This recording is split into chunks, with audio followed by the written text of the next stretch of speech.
പരമഗുഹ്യം സർവസിദ്ധാന്തസിദ്ധം സപദി നിഗദിതം തേ ശാസ്ത്രപുഞ്ജം വിലോക്യ ജഗതി ശുഭകഥാദോ നിർമ്മലം നാസ്തി കിഞ്ചിൽപിബ പരസുഖഹേതോർദ്വാദശസ്കന്ധസാരം സർവത്ര ഗോവിന്ദനാമസങ്കീർത്തനം ഗോവിന്ദ ഗോവിന്ദ.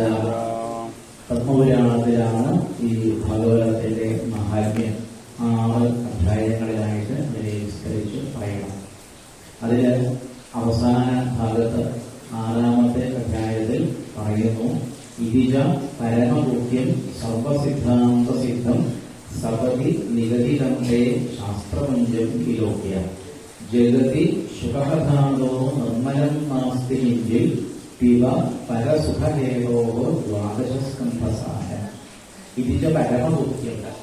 ഈ 6 അധ്യായങ്ങൾ വളരെ വിസ്തരിച്ച് പറഞ്ഞതിന് ശേഷം നൈമിഷാരണ്യത്തിൽ ഇരുന്ന് സൂതൻ പറയുകയാണ്, പരമഗുഹ്യമായ ഏറ്റവും രഹസ്യമായ കാര്യങ്ങളാണ് ഞാൻ അങ്ങയോട് 6 അധ്യായങ്ങളിലായിട്ട് പറഞ്ഞിരിക്കുന്നത്. അപ്പോൾ ഭാഗവതത്തിന്റെ ഏറ്റവും പ്രധാനപ്പെട്ട ഒരു വിശേഷം എന്ന് പറയുന്നത് അത് പരമഗുഹ്യമായിരിക്കുന്ന ഒരു കാര്യമാണ്. അതെന്താ പരമഗുഹ്യം എന്ന് പറഞ്ഞാൽ ഇതെല്ലാവരോടും പറയാൻ പാടില്ല, എല്ലാവരും കേൾക്കേണ്ടതല്ല ഭാഗവതം എന്നാണ് ആദ്യം തന്നെ സൂര്യൻ പറയുന്നു. ആർക്കാണോ നല്ല ഭക്തിയുള്ളത്, ആർക്കാണോ നല്ല ശ്രദ്ധയുള്ളത്, ആർക്കാണോ വിനയം മുതലായ സദ്ഗുണങ്ങളുള്ളത്, അവരോട് മാത്രം ഏകാന്തമായി ഒരു സ്ഥലത്തിരുന്ന് പറഞ്ഞു കൊടുക്കേണ്ടതാണ് ഈ ഭാഗവതം. അതുകൊണ്ടാണ് ഇത് പരമഗുഹ്യമാണെന്ന് പറയുന്നത്. സർവസിദ്ധാന്ത സിദ്ധം. അനേകം സിദ്ധാന്തങ്ങളുണ്ട് ലോകത്തില്. എല്ലാ സിദ്ധാന്തങ്ങളിൽ വെച്ചിട്ട് ഏറ്റവും സിദ്ധമായിരിക്കുന്ന സിദ്ധാന്തമാണ് ഈ ഭാഗവതമാകുന്ന സിദ്ധാന്തം. ഇതാണ് ഭാഗവതത്തിന്റെ 2ാമത്തെ വിശേഷം. സപദി നിഗദിതത്തെ ശാസ്ത്രപുഞ്ജം വിലോക്യ. ഈ സൂതൻ എത്രയോ ശാസ്ത്രങ്ങൾ നല്ലതുപോലെ അഭ്യസിച്ചിട്ടുണ്ട്. ശാസ്ത്രപുഞ്ജം എന്ന് പറഞ്ഞാൽ എത്രയോ ശാസ്ത്രങ്ങൾ പറഞ്ഞു. അങ്ങനെ നിരവധി ശാസ്ത്രങ്ങൾ മുഴുവനും നല്ലതുപോലെ പഠിച്ചതിന് ശേഷമാണ് സൂതൻ പറയുന്നത്, ഈ ഭാഗവതം പോലെ ഒരു ശാസ്ത്രം ഈ പ്രപഞ്ചത്തിൽ ഇനി വേറെ ലഭ്യമല്ല. വിലോക്യ എന്ന് പറഞ്ഞാൽ എന്താ അർത്ഥം?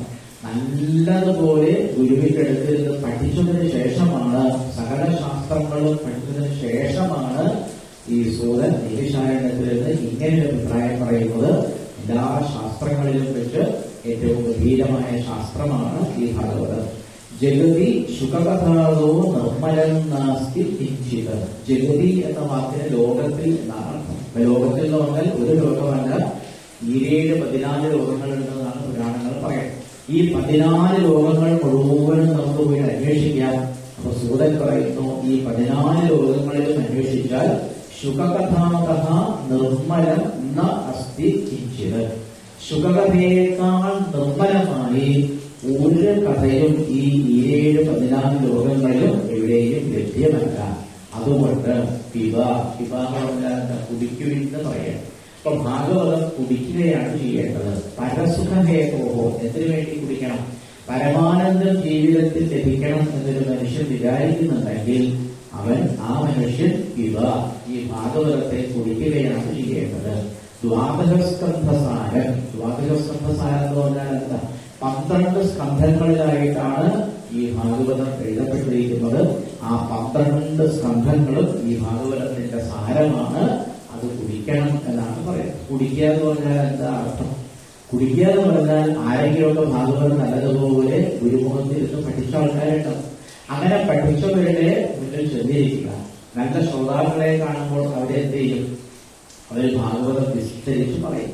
അപ്പോൾ നമ്മൾ നല്ലതുപോലെ ഭാഗവതം ഗുരുമുഖത്തു നിന്ന് പഠിച്ച ആചാര്യന്മാരുടെ മുന്നിൽ ചെന്നിരുന്ന് അവർ പറയുന്ന ഭാഗവതമാകുന്ന ഈ 12 സ്കന്ധങ്ങൾ ഇരുന്ന് കേട്ടാൽ മാത്രം മതി.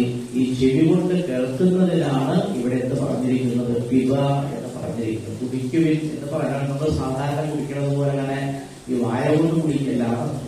അപ്പൊ ആർക്കാണോ ഭാഗവതം കേൾക്കാൻ താല്പര്യമുള്ളത് അവര് ഈ ആചാര്യന്മാരുടെ മുമ്പിൽ വന്നിരുന്ന് ഈ ഭാഗവതം കേട്ടാൽ മതി.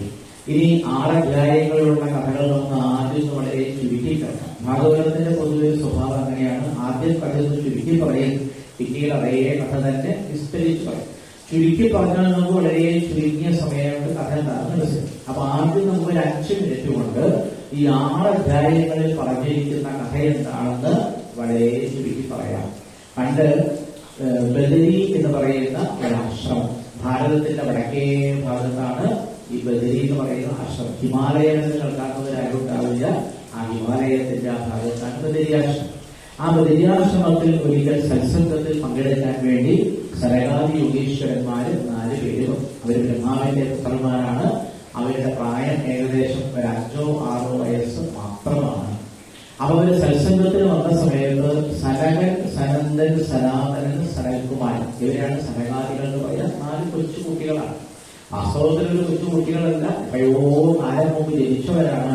എപ്പോഴും ശ്രീകൃഷ്ണ കഥകളിൽ മാത്രം അഭിനയിക്കുന്നത് കൊണ്ട് ഇവരെ ഒരിക്കലും പ്രായം ബാധിക്കാറില്ല. കോടിക്കണക്കിന് സൂര്യന്മാരെ പോലെ പ്രഭയുള്ളവരാണ് 4 പേരും. അപ്പൊ അവര് സത്സംഗത്തിന് വേണ്ടി വന്ന സമയത്താണ് നാരദ മഹർഷി വിളിച്ചത്. അപ്പൊ ഒരാളെ കണ്ടാൽ മുഖത്തേക്ക് നോക്കണം എന്നാ പുരാണങ്ങളൊക്കെ പറയും. അപ്പൊ നാരദ മഹർഷിയെ കണ്ടപ്പോൾ സനകാദികൾ അദ്ദേഹത്തിന്റെ മുഖത്തേക്ക് നോക്കിയ സമയത്ത് വല്ലാത്ത ഒരു ദീനഭാവം. അപ്പൊ നാരദ മഹർഷിയോട് ചോദിച്ചു, അങ്ങനെ ഒരിക്കലും ഇങ്ങനെ കാണാറില്ല. ഗതവിത്തോ യഥാചര, ചില ആൾക്കാരെ കയ്യിലുള്ള പണം മുഴുവനും നഷ്ടപ്പെട്ടാൽ അയാളുടെ മനസ്സ് ശൂന്യചിത്തമായി തീരുന്നതാണ്. ഇതേപോലെ അങ്ങ് ശൂന്യചിത്തനായിട്ട് ഞാൻ ഒരിക്കലും കണ്ടിട്ടില്ല. എന്താണ് അങ്ങയുടെ മുഖത്തൊരു മാറ്റം എന്നുള്ളത്? അപ്പൊ നാരദ മഹർഷി അവരോട് പറഞ്ഞു, ഒരു കഥ പറഞ്ഞു കൊടുത്തു. ഞാൻ കുറച്ചു ദിവസം മുമ്പ് ഭാരതത്തിൽ പര്യടനം നടത്തി. അങ്ങനെ പല ഭാഗത്തും സഞ്ചരിച്ചപ്പോൾ എല്ലായിടത്തും കരിയുടെ ദോഷങ്ങളാണ് കാണാൻ കഴിയുന്നത്. പിന്നീട് ഞാൻ യമുനയുടെ തീരത്ത് വെച്ച് അത്ഭുതകരമായ ഒരു കാഴ്ചകൾ, അവിടെ ഒരു വൃക്ഷത്തിന്റെ താഴെ ഏകദേശം 30 വയസ്സോളം പ്രായമുള്ള ഒരു സ്ത്രീയെ കണ്ടു. ആ സ്ത്രീ ആകെ ക്ഷീണിച്ചിരിക്കുകയാണ്. ആ സ്ത്രീയുടെ അടുത്ത് 2 കുട്ടികളെ കണ്ടു. പക്ഷെ ആ കുട്ടികൾക്ക് ശരിക്കും 5-6 വയസ്സ് പ്രായമുള്ളൂ. പക്ഷെ അവരെ കണ്ടാൽ 90-92 വയസ്സ് പ്രായം തോന്നും. അപ്പൊ ആ ഭക്തി എന്ന് പറയുന്ന ദേവി എന്നോട് പറഞ്ഞു, എന്റെ കുട്ടികൾക്ക് എങ്ങനെയാണ് ബാല്യം തിരിച്ചു കിട്ടുക?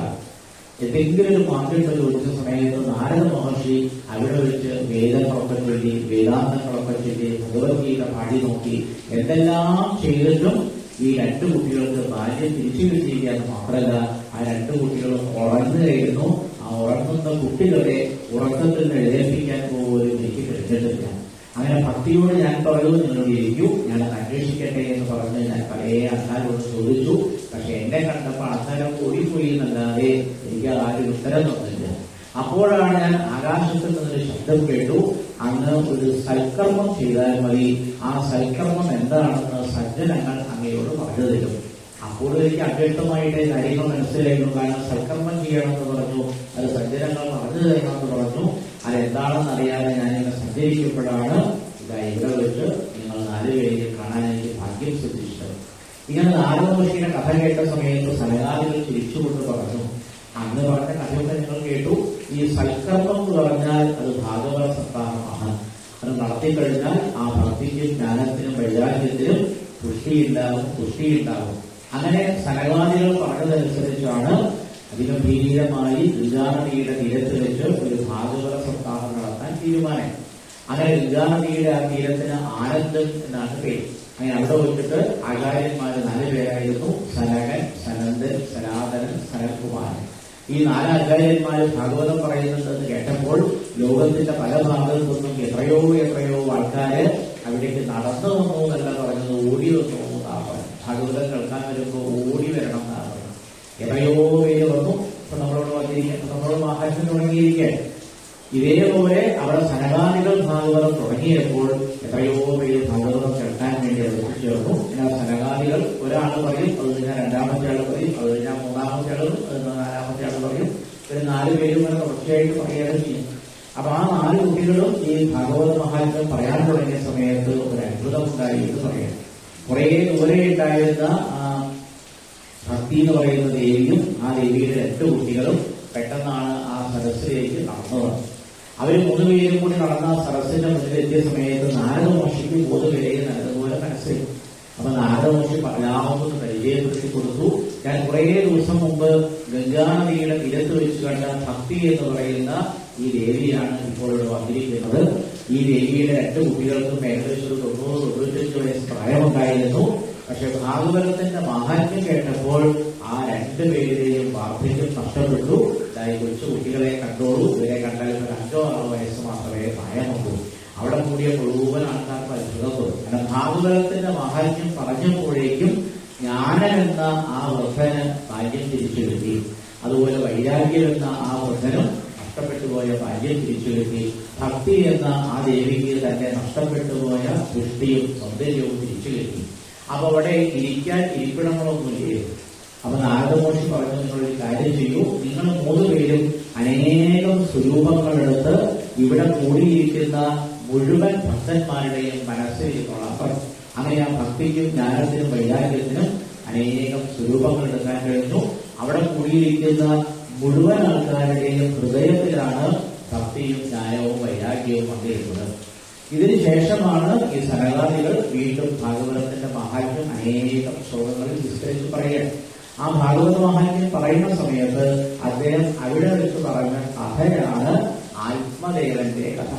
ആത്മദേവൻ വളരെ ജ്ഞാനിയായ ഒരാളായിരുന്നു. അദ്ദേഹത്തിന് ഒരു ഭാര്യ ഉണ്ടായിരുന്നു. ഭാര്യയുടെ പേര് ധുന്ധുളി എന്നാണ്. ഇവൾക്കാണെങ്കിൽ ഈ കുട്ടികളുണ്ടാവുക, അമ്മയാവുക എന്നുള്ള കാര്യങ്ങളൊന്നും വലിയ താല്പര്യമില്ല. പക്ഷേ ഈ ആത്മദേവനാണെങ്കിൽ ഒരു കുട്ടി ഉണ്ടാവണമെന്ന് വലിയ മോഹം. അദ്ദേഹം ഒരു വിത്ത് കുടിച്ചിട്ടാ പോലും ഉണ്ടാവില്ല. അങ്ങനെ അദ്ദേഹം വല്ലാതെ വിഷമിച്ച്, കുട്ടികളില്ലാതെ വിഷമിച്ച് ഒരിക്കലും സന്യാസിയെ കണ്ടു. ആ സന്യാസി അദ്ദേഹത്തിന് പഴം കൊടുത്തു. ഈ പഴം അങ്ങയുടെ ഭാര്യയ്ക്ക് കൊടുത്താൽ അവൾ പ്രസവിക്കുന്നു. അങ്ങനെ അദ്ദേഹത്തെ ഈ സന്യാസി എന്ന പഴമെടുത്ത് തന്നെ ഭാര്യയെടുത്തു വന്നു. ഭാര്യയുടെ പറഞ്ഞു, ഇത് കഴിക്കാൻ ഒരു കുഞ്ഞിട്ടാവുന്നു. പക്ഷേ അവിടെ നിന്ന് ആലോചിച്ചു, ഞാൻ ഈ പഴം കഴിച്ചാൽ ഞാൻ ഗർഭിണിയായി തീരും, അമ്മയായി തീരും, അതൊക്കെ വലിയ ബുദ്ധിമുട്ടാണെന്ന് വിചാരിച്ച് അവിടെ എന്ത് ചെയ്തില്ല, പഴം കഴിച്ചില്ല. ഈ പഴം കഴിച്ചാൽ പ്രസവം നടക്കുമെന്ന് അറിയാൻ വേണ്ടി ആ പഴം പശുവിന് കൊടുക്കും. പശു സുഖമായിട്ട് ആ പഴം കഴിക്കില്ല, നമ്മൾ കഴിച്ച പഴമാണ്. അങ്ങനെ കുറെ ദിവസം കഴിഞ്ഞപ്പോഴത്തായി ഈ പശു പ്രസവിച്ചു. നല്ലൊരു ഉണ്ണിയുണ്ടായി. അതിന്റെ ചെവി മാത്രം പശുവിനെ പോലെ ആയതുകൊണ്ട് ആ ഉണ്ണിക്ക് ഗോകർണൻ എന്റെ പേര്. ഗോ എന്ന് പറഞ്ഞാൽ പശു എന്നർത്ഥം, കർണം എന്ന് പറഞ്ഞാൽ ചെവി എന്നർത്ഥം. ഇവളെന്ത് ചെയ്തു, ഗർഭിണിയെ പോലെ അഭിനയിച്ചു. കാരണം താൻ പഴം കഴിച്ചിട്ടുണ്ടാവും എന്നാണല്ലോ ഭർത്താവ് വിചാരിക്കുക. അതിനുവേണ്ടി ഭർത്താവിനെ വഞ്ചിക്കാൻ വേണ്ടി ഗർഭിണിയെ പോലെ അഭിനയിച്ച് അനിയത്തി പ്രസവിച്ചപ്പോ ആ കുഞ്ഞിനെ വില കൊടുത്ത് വാങ്ങിക്കൊണ്ടുവന്നു. പിന്നെ ശുദ്ധാത്മാവായ ഭർത്താവ് ഈ അകത്ത് നടക്കുന്ന കാര്യങ്ങളൊന്നും അറിഞ്ഞില്ല. അങ്ങനെ ഗർഭിണിയെ പോലെ അഭിനയിച്ച് അനിയത്തിയുടെ കുട്ടിയെ വാങ്ങിക്കൊണ്ടുവന്ന സമയത്ത് അവൾ ആ വേഷം കഴിച്ചിട്ട് പറഞ്ഞു, ഞാൻ പ്രസവിച്ചു, എനിക്കില്ല കുട്ടി ഉണ്ടായിരിക്കുന്നു. പാവം ശുദ്ധനായ ബ്രാഹ്മണനൊക്കെ വിശ്വസിച്ചു. അങ്ങനെ ഈ അകത്തുണ്ടായ കുട്ടിക്കാണ് ഈ അമ്മ തന്നെ ധുന്ധുകാരി എന്ന് പേരിട്ടു. പുറത്തുണ്ടായ പശു പ്രസവിച്ച കുട്ടിക്ക് ഗോകർണന്റെ പേര്. അപ്പൊ 2 കുട്ടികളുണ്ട്. അകത്തും ഒരു കുട്ടി ഉണ്ടായി, പുറത്തും ഒരു കുട്ടി. 2 കുട്ടികളും അകത്താണ് താമസിക്കുന്നത്. അങ്ങനെ ഏതായാലും സന്തോഷം. പക്ഷെ കുറച്ചു ദിവസം കഴിഞ്ഞപ്പോൾ ആ സന്തോഷങ്ങൾ നഷ്ടപ്പെട്ടു. കാരണം ഗോകർണൻ ജ്ഞാനിയായി തീർന്നു. ഈ അനിയത്തിയുടെ നിന്ന് വില കൊടുത്ത് വാങ്ങിക്കൊണ്ടുവന്ന ഈ കുഞ്ഞാണെങ്കിൽ വലിയ ദുഷ്ടനായിട്ട് മാറി. വളരെ ചെറുപ്പത്തിൽ തന്നെ കുട്ടികളെയൊക്കെ കൂട്ടിക്കൊണ്ടുപോകും. സ്വർഗം കാണുമ്പോൾ നമ്മൾ ചോദിക്കും, ഏതെങ്കിലും പൊട്ടക്കണ്ണം എടുത്തുകൊണ്ടൊരു കുട്ടികളുമായിട്ട് ഇപ്പം കാണാമെന്ന് പറഞ്ഞാൽ കിടത്തി തള്ളിയിടും. അപ്പോ ആ കുട്ടികളൊക്കെ കരയുന്ന സമയത്ത് കൈകൊട്ടിച്ചിരിക്കും.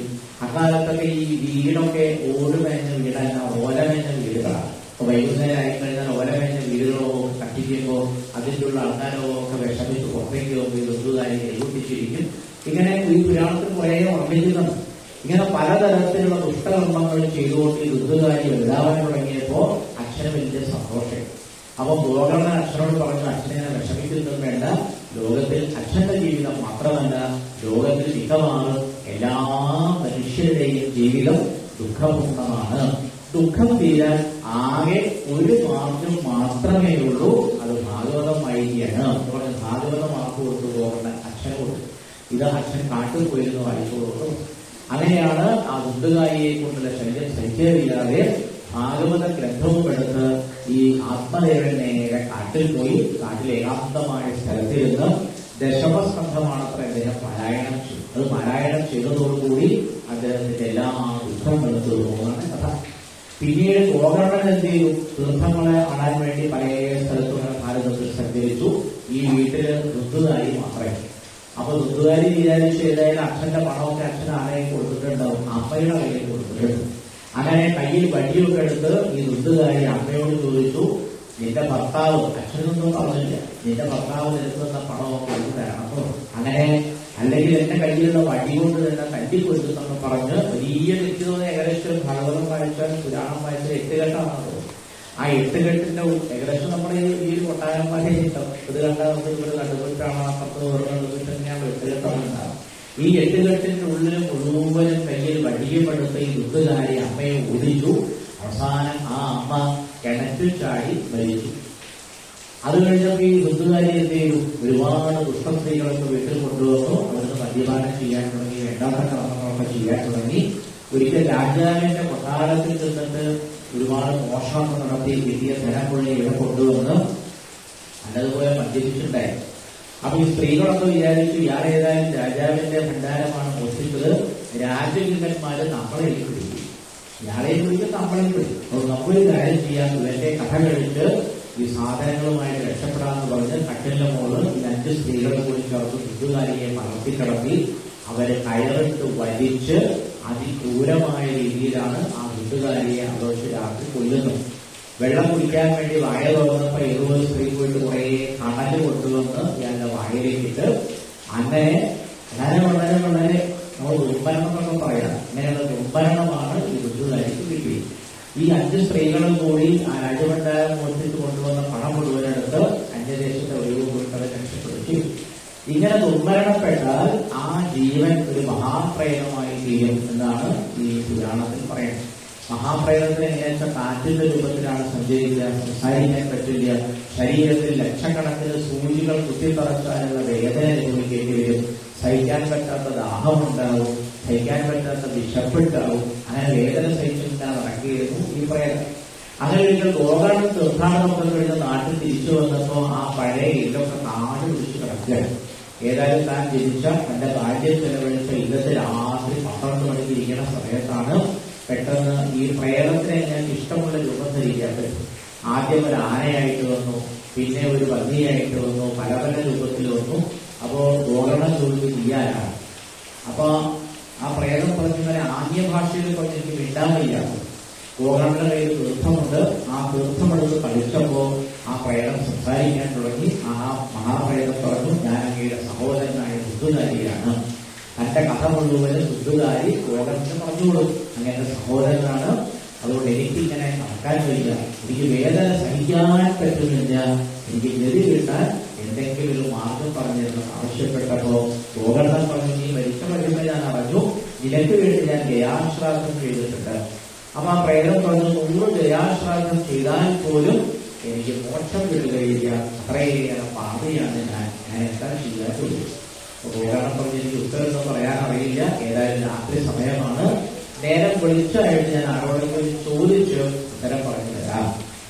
നമുക്കറിയാത്ത കാര്യം എപ്പോഴും നമ്മളെന്ത് പറയണം, അറിയില്ല എന്ന് പറയാം. എന്നാണ് ആ കഥയുടെ ഏറ്റവും വലിയ സാരം. ഗോകർണൻ പറഞ്ഞു, നിന്നെ പോലീസിക്കാനുള്ള മാർഗമൊന്നും എനിക്കറിയില്ല, നേരം വിളിച്ചാവട്ടെ, ആരോടെങ്കിലും ചോദിച്ചിട്ട് പറഞ്ഞു തരാം. നേരം വിളിച്ചായി ഈ ഗോകർണൻ എന്ത് ചെയ്തു? സൂര്യൻ തിരിച്ചു വരുന്നത്. ആ സൂര്യനെ തടഞ്ഞു നിർത്തിയിട്ട് സൂര്യനാരായണമൂർത്തിയായ ഭഗവാനോട് ചോദിച്ചു, ഞാൻ എന്താണ് ചെയ്യുക? അപ്പൊ സൂര്യൻ ഇടുങ്ങിയ വാക്കിൽ മറുപടി പറഞ്ഞു, സപ്താഹം വാചനം കുരു. ഒരു സപ്താഹം നടത്തിയാൽ മതി, ഗതി കിട്ടാത്ത ഏതൊരു ജീവനും ഗതി കിട്ടും. അങ്ങനെയാണ് ഗോകർണൻ ഈ സൂര്യൻ പറഞ്ഞതനുസരിച്ച് ഗംഭീരമായ ഒരു സപ്താഹം നടത്തി. ആ സപ്താഹത്തിന് വലിയ പന്തല് കിട്ടിയിരുന്നു. ആ പന്തലിലാണ് ഈ മഹാപ്രേതം ഒരു ചെറിയ വായുവിന്റെ രൂപത്തിൽ വലിയൊരു മുള കൊണ്ടുള്ള വലിയൊരു കപ്പട്ടെ ആ പന്തൽ. ആ മുളയുടെ വലിയ കാലിന്റെ ഏറ്റവും താഴെ വണ്ട് തുളച്ച ഒരു ദ്വാരട്ടെ. അപ്പൊ ഈ പ്രേതത്തിനകത്ത് ഏത് രൂപത്തിൽ ഇരിക്കാൻ പറ്റും. അപ്പൊ ചെറിയൊരു കാറ്റിന്റെ രൂപത്തിൽ ആ പന്തലിലുള്ള മുളയുടെ ഏറ്റവും താഴെ വണ്ട് തുളച്ച ദ്വാരത്തിലാണ് ഈ പ്രേതം കാറ്റിന്റെ രൂപത്തിൽ അവിടെ എത്തി. പൊതുവെ സപ്താഹം രാവിലെ തുടങ്ങിക്കഴിഞ്ഞാൽ വൈകുന്നേരം സൂര്യാസ്തമയം വരെയുണ്ടാവും.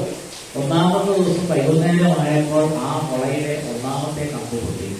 2ാമത്തെ ദിവസം വൈകുന്നേരം ആയപ്പോൾ ആ മുളയുടെ 2ാമത്തെ കമ്പ് പൊട്ടി. അങ്ങനെ 7ാമത്തെ ദിവസം കഴിഞ്ഞപ്പോൾ 7ാമത്തെ കമ്പ് പൊട്ടിയിട്ട് ഈ പ്രേതം നേരെ മുളയുടെ കമ്പിൽ നിന്ന് പുറത്തേക്ക് വരും. അപ്പൊ സപ്താഹം കഴിയുന്ന സമയമാണ്.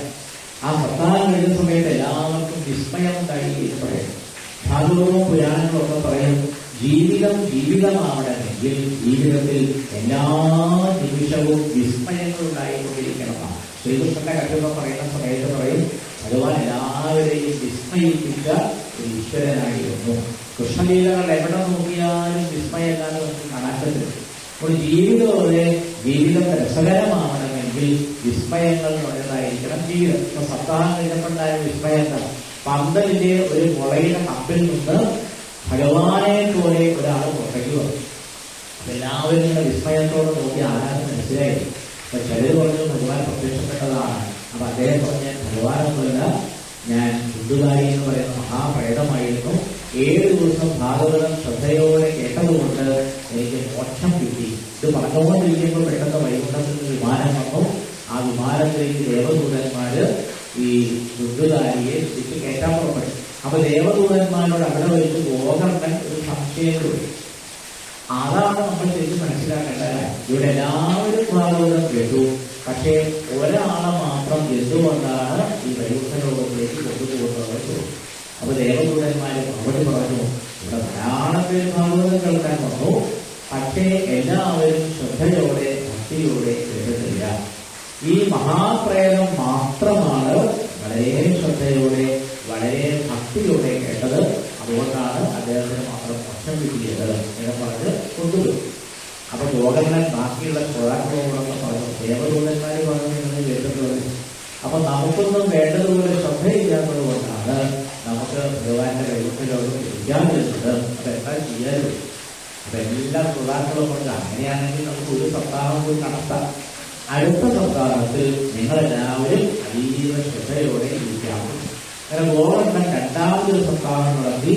2ാമത്തെ സപ്താഹത്തിൽ മുഴുവൻ ശ്രോതാക്കളും വളരെ ശ്രദ്ധയോടെ ഭക്തിയോടെ ഇരുന്നതുകൊണ്ട് അവിടെ എത്ര ശ്രോതാക്കൾ ഉണ്ടായിരുന്നോ എല്ലാവരെയും ആ 2ാമത്തെ സപ്താഹം കഴിഞ്ഞപ്പോൾ ഭഗവാന്റെ ലോകത്തിലേക്ക് വിമാനങ്ങളിൽ കൊണ്ടുപോയിരിക്കുന്നതാണ് കഥ. ഈ കഥകളെല്ലാം തന്നെ ആര് പറയുന്ന കഥയാണ്? ഗംഗാനദിയുടെ തീരത്തിരുന്ന് ഭാഗവതത്തിന്റെ മഹാത്മ്യം പറയുമ്പോൾ സനകാദികൾ 4 പേരും പറയുന്ന കഥയാണ്. അല്പദേവന്റെ കഥയും ഗോകർണന്റെ കഥയും കുണ്ടുടിയുടെ കഥയും കുണ്ടുകാരിയുടെ കഥയും ഈ കഥകളൊക്കെ ഈ സനകാദി യോഗീശ്വരന്മാർ പറയുന്ന കഥകളാണ്. ഈ കഥകളെല്ലാം പറഞ്ഞ് ഭാഗവതത്തിന്റെ മഹാത്മ്യം ചോദിച്ചപ്പോൾ നാരദമഹർഷി ചോദിച്ചപ്പോൾ സനകാദികൾ പറഞ്ഞു, എല്ലാ തരത്തിൽപ്പെട്ടവർക്കും ഭാഗവതം കേൾക്കാം. ഭാഗവതം ആരാണോ കേൾക്കുന്നത് ആ കേൾക്കുന്നവർക്ക് പരമാനന്ദം അനുഭവിച്ചുകൊണ്ട് ഈ ലോകത്തിൽ ജീവിക്കാം. പിന്നീട് ഭഗവാന്റെ കഥകളൊക്കെ വിസ്തരിച്ചാക്കുന്നതിന്റെ ദ്വാദശസംഘം ഭാഗവതത്തിന്റെ മഹാത്മ്യം പറഞ്ഞതിന് ശേഷം 7 ദിവസമായി സനകാദികൾ വളരെ വിസ്തരിച്ചാണ് ഭഗവാന്റെ കഥകളൊക്കെ പറഞ്ഞത്. അങ്ങനെ കഥകളെല്ലാം വിസ്തരിച്ച് പറഞ്ഞു വരുന്ന സമയത്ത് 7ാമത്തെ ദിവസമായി. അതാണ് ഈ അവസാനത്തെ കഥകളൊക്കെ പറഞ്ഞ് ഭാഗവതം പൂർണ്ണമാക്കും.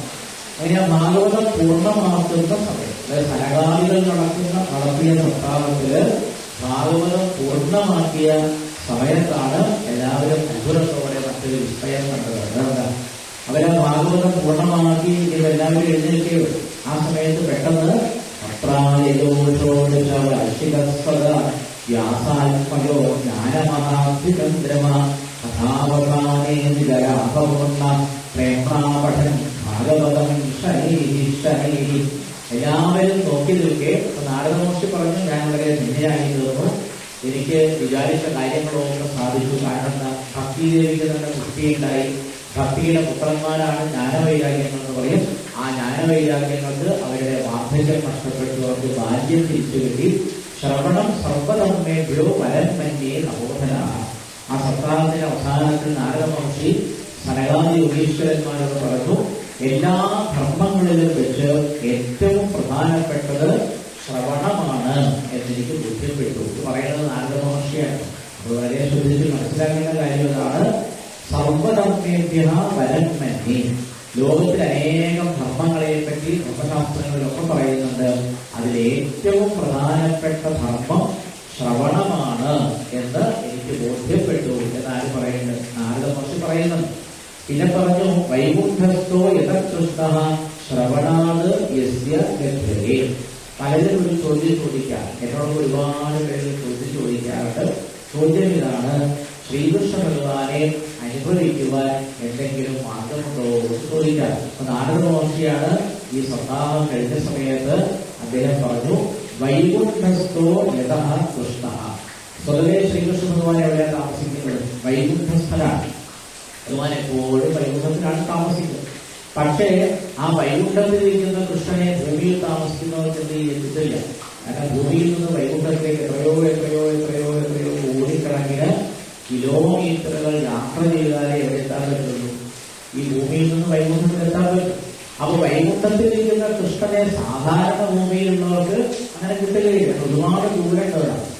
എന്നാൽ ശ്രവണനാഥ് യസ്യ ലഭ്യതേ, ഭൂമിയിൽ വരുന്ന ആരാണോ ശ്രീകൃഷ്ണ ഭഗവാന്റെ കഥ കേൾക്കുന്നത്, ആ കഥ പറയുന്നത് ആരാണോ, ആ കഥ കേൾക്കുന്നത് ആരാണോ, അവർക്ക് എത്രയോ ദൂരെ ഇരിക്കുന്ന ഭഗവാനെ അവരുടെ സ്വന്തം ഹൃദയത്തിൽ കിട്ടുന്നതാണ്. നമ്മൾ നേരത്തെ ഒരു കഥ പറഞ്ഞല്ലോ, ഒരു സപ്താഹം നടത്തിയ കഥ പറഞ്ഞു. ആ സപ്താഹത്തിന്റെ മാഹാത്മ്യം ആര് കേട്ടു? ഭഗവാൻ കേട്ടു. അപ്പൊ ഭഗവാൻ കേട്ട സമയത്ത് ഭഗവാൻ ലക്ഷ്മി ദേവിയോട് പറഞ്ഞു, ഭൂമിയിൽ ആരോ ചെല്ല് ഭാഗവതം വായിക്കുന്നുണ്ട്, അതുകൊണ്ട് ഞാനിവിടെ ഇരിക്കുന്നില്ല, ഞാൻ ഇങ്ങോട്ട് പോവുക, ഞാൻ നേരെ ഭൂമിയിലേക്ക് പോവുകയാണ്. അപ്പൊ ലക്ഷ്മി ദേവി പറഞ്ഞു, അങ്ങ് എവിടേക്കാണോ പോകുന്നത് അവിടേക്ക് ഞാൻ എന്ത് ചെയ്യും, ഞാനും കൂടെ വരാം. അപ്പൊ എവിടേക്കാണ് പോകുന്നത് വിളിച്ചപ്പോൾ ഭഗവാൻ പറഞ്ഞു, ഞാൻ നേരെ പോകുന്നത് സനകാദി യോഗീശ്വരന്മാര് സപ്താഹം നടത്തുന്ന ഭൂമിയിലുള്ള ഗംഗാനദിയുടെ തീരത്തേക്ക് ഞാൻ പോവുകയാണ്, നീ വരുന്നതിന് ഈ വിരോധമില്ല. അപ്പോൾ ലക്ഷ്മി ദേവി പറഞ്ഞു, അങ്ങനെയാണ് ഭഗവാനെ, അങ്ങയുടെ കൂടെ ഞാനും വരാം. അങ്ങനെ ലക്ഷ്മി സമേതനായി ഭഗവാൻ എവിടെ പുറപ്പെട്ടു? വൈകുണ്ഠത്തിൽ നിന്ന് പുറപ്പെട്ടു.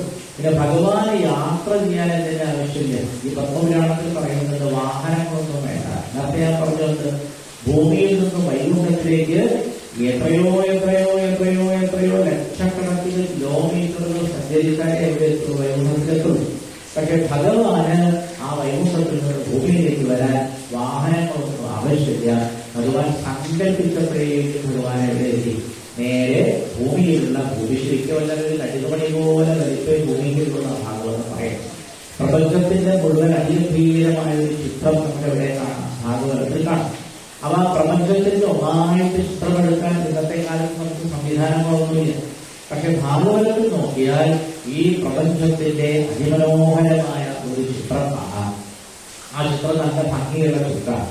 അത് ഏകദേശം കണ്ടാൽ ഒരു മത്സ്യത്തിന്റെ ആകൃതിയാണ്. ആ മത്സ്യം അതിന്റെ വായ കൊണ്ട് അതിന്റെ വാല് തന്നെ കടിച്ചു പിടിച്ചു നിന്നാൽ എങ്ങനെ ഉണ്ടാകുമോ അതേപോലുള്ള ഒരു ചിത്രമാണ് ഏതിന്റെ ചിത്രം? ഈ നമ്മൾ താമസിക്കുന്ന ഈ മഹാപ്രപഞ്ചത്തിന്റെ ചിത്രം. ഇതിന് ഭാഗവതത്തിൽ പറയുന്നത് ശിംശുമാനം എന്നാണ് പറയും. ഇങ്ങനൊരു ചിത്രം എനിക്ക് തോന്നുന്നത് ലോകത്തിൽ ശാസ്ത്രജ്ഞനും എടുത്തിട്ടില്ല. അത്രയൊന്നും നമ്മുടെ ശാസ്ത്രം വികസിച്ചിട്ടില്ല. അപ്പൊ പ്രപഞ്ചത്തിന്റെ പുറമെ കുറെ ദൂരം പോയാലല്ലേ പ്രപഞ്ചത്തിന്റെ ചിത്രം എടുക്കാൻ പറ്റുള്ളൂ. അങ്ങനെ പ്രപഞ്ചത്തിൽ നിന്ന് കുറേ ദൂരം മാറി നിന്നാണ് ഭാരതത്തിലെ ഋഷിമാര് ആ പ്രപഞ്ചത്തിന്റെ മുഴുവനും ചിത്രമെടുത്തപ്പോൾ ആ ചിത്രം ഒരു വലിയ മത്സ്യത്തിന്റെ ചിത്രമായിരുന്നു. ആ മത്സ്യം സ്വന്തം മായ കൊണ്ട് സ്വന്തം മാലിനെ കടിച്ചു പിടിച്ചു നിൽക്കുന്ന രീതിയിലാണ് ചിത്രം. ഇതിന് ശിംശുമാന സ്വരൂപം എന്നാണ് ഭാഗവതം പറയുന്നത്. അപ്പൊ ആ ശിംശുമാന സ്വരൂപമാകുന്ന ആ മത്സ്യത്തിന്റെ ചിത്രം നോക്കിയാൽ അതിൽ കുറേ ചെറിയ ചെറിയ ചെറിയ ചെറിയ ചെറിയ കുത്തുകൾ കാണും. അതിലേതോ ഒരു കുത്ത്, ഒരു കടികുമണി പോലെയുള്ളൊരു കുത്താണ് നമ്മൾ താമസിക്കുന്ന ഭൂമി എന്ന് പറയുന്ന ഈ വലിയ ലോകം. അപ്പൊ ഭൂമിക്ക് വാസ്തവത്തിൽ എത്ര വലിപ്പമുള്ളൂ? ആ ശിശുമാന സ്വരൂപം നോക്കുമ്പോൾ, മഹാപ്രപഞ്ചത്തിന്റെ വലിപ്പം നോക്കുമ്പോൾ ഭൂമി ശരിക്കും പറഞ്ഞാൽ വളരെ ചെറിയ ഒരു കടികുമണി കാണാത്ത കാര്യം പറയുന്നില്ല. ആ ഒരു കടികുമണിയുടെ വലിപ്പമേ ഉള്ളൂ എന്ന് ഭൂമി. ആ ചെറിയ കടികുമണി പോലെ ഇരിക്കുന്ന ഭൂമി വരുന്നിട്ടാണ് മനുഷ്യര് എന്റേത് നിന്റേത് എന്ന് പറഞ്ഞ് ധനത്തിന്റെ പേരിൽ പറഞ്ഞ് മതവും മത്സര്യവുമായിട്ട് ഈർഷ്യ മനസ്സിൽ വെച്ചുകൊണ്ട് കാമക്രോധാദികളൊക്കെ മനസ്സിൽ വെച്ചുകൊണ്ട് എന്തിനോ വേണ്ടി ജീവിതം തള്ളി നീക്കുന്നത്. അപ്പൊ അവിടെയാണ് ഭാഗവതത്തിന്റെ പ്രസക്തി. ഭാഗവതം എല്ലാ മനുഷ്യരോടും പറയുന്നു, ഈ പ്രപഞ്ചത്തിന്റെ വലിപ്പം നോക്കുമ്പോൾ നിങ്ങൾ താമസിക്കുന്ന ഭൂമിയുടെ വലിപ്പം ഒരു കടികുമണിയുടെ വലിപ്പമേ ഉള്ളൂ. അപ്പൊ നിസ്സാരമായ ഒരു ഭൂമിയിൽ ഇരുന്ന് ഒരു നിസ്സാരമായ മനുഷ്യശരീരം കിട്ടിയ ഒരു മനുഷ്യനും കാമക്രോധാദികളെ കൊണ്ട് ഗ്രഹിക്കാൻ പാടുകയില്ല. ജീവിതം വളരെ ഹ്രസ്വമാണ്. ഭാഗവതത്തിൽ പ്രഹ്ലാദൻ പറയുന്നത് ജീവിതത്തിന്റെ ആ ഹ്രസ്വത പോലെ ചെറുതാണ്. രാത്രിയൊക്കെ മനുഷ്യരെന്തെയും കിടന്നുറങ്ങിക്കുന്ന സമയമാണ്. പകൽ സമയത്തൊക്കെ എന്തെയും ധനത്തിന്റെ പിന്നാലെ നടക്കും, അല്ലെങ്കിൽ വീട് നന്നാക്കാൻ വേണ്ടി ഗൃഹപോഷണത്തിന് വേണ്ടി നടക്കും. ഇതെല്ലാം കൂടി നമ്മൾ ഒഴിവാക്കിയാൽ, ഇതെല്ലാം തട്ടിപ്പിടിച്ചു നോക്കിയാൽ ഒരു മനുഷ്യൻ അറിഞ്ഞുകൊണ്ട് ജീവിക്കുന്ന സമയം കഷ്ടിച്ചൊരു 10 മണിക്കൂർ മാത്രമേ ഉണ്ടാവൂ. ബാക്കിയുള്ള സമയം മുഴുവനും നമ്മൾ ആവശ്യമില്ലാത്ത കാര്യങ്ങൾക്ക് വേണ്ടിയാണ് ചെലവഴിക്കുന്നത്. അപ്പൊ അത്രയും ഹ്രസ്വമായ ഒരു ജീവിതത്തിൽ ഓരോ മനുഷ്യനും ചെയ്യേണ്ടത് ഭഗവാന്റെ കഥ കേൾക്കുക മാത്രമാണ്. ഭഗവാന്റെ കഥ കേട്ടുകൊണ്ട് ആരാണോ സമയം ചെലവഴിക്കുന്നത് അവരുടെ സമയം മാത്രമാണ് സമരമായി തീരുന്നത്. തസ്യത്തെ യക്ഷണോ നീതഃ ഉത്തമ ശ്ലോകവാർത്തയാണ് ഭാഗവതം പറയും. എന്താണ് അർത്ഥം? തസ്യത്തെ യക്ഷണോ നീതഃ.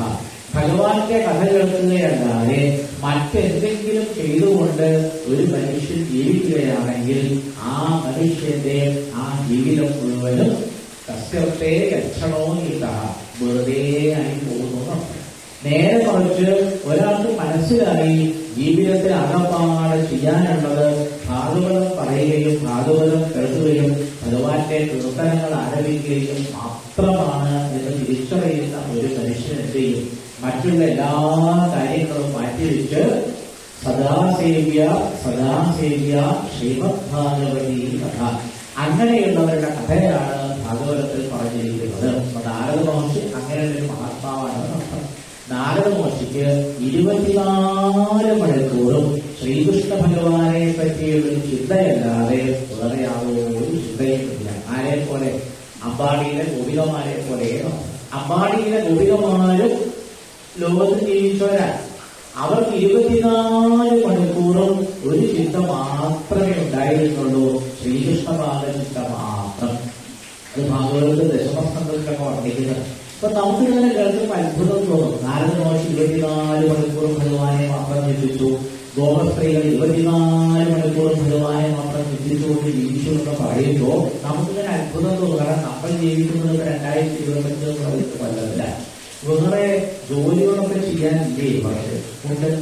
അമ്പാടിയിലെ ഗോപികമാരെ പറ്റി ഒരു മഹാത്മാവ് ഒരു കവിത എഴുതിയിട്ടുണ്ട്. ആ കവിത നല്ല രസമാണ് വായിക്കാനും കേൾക്കാൻ.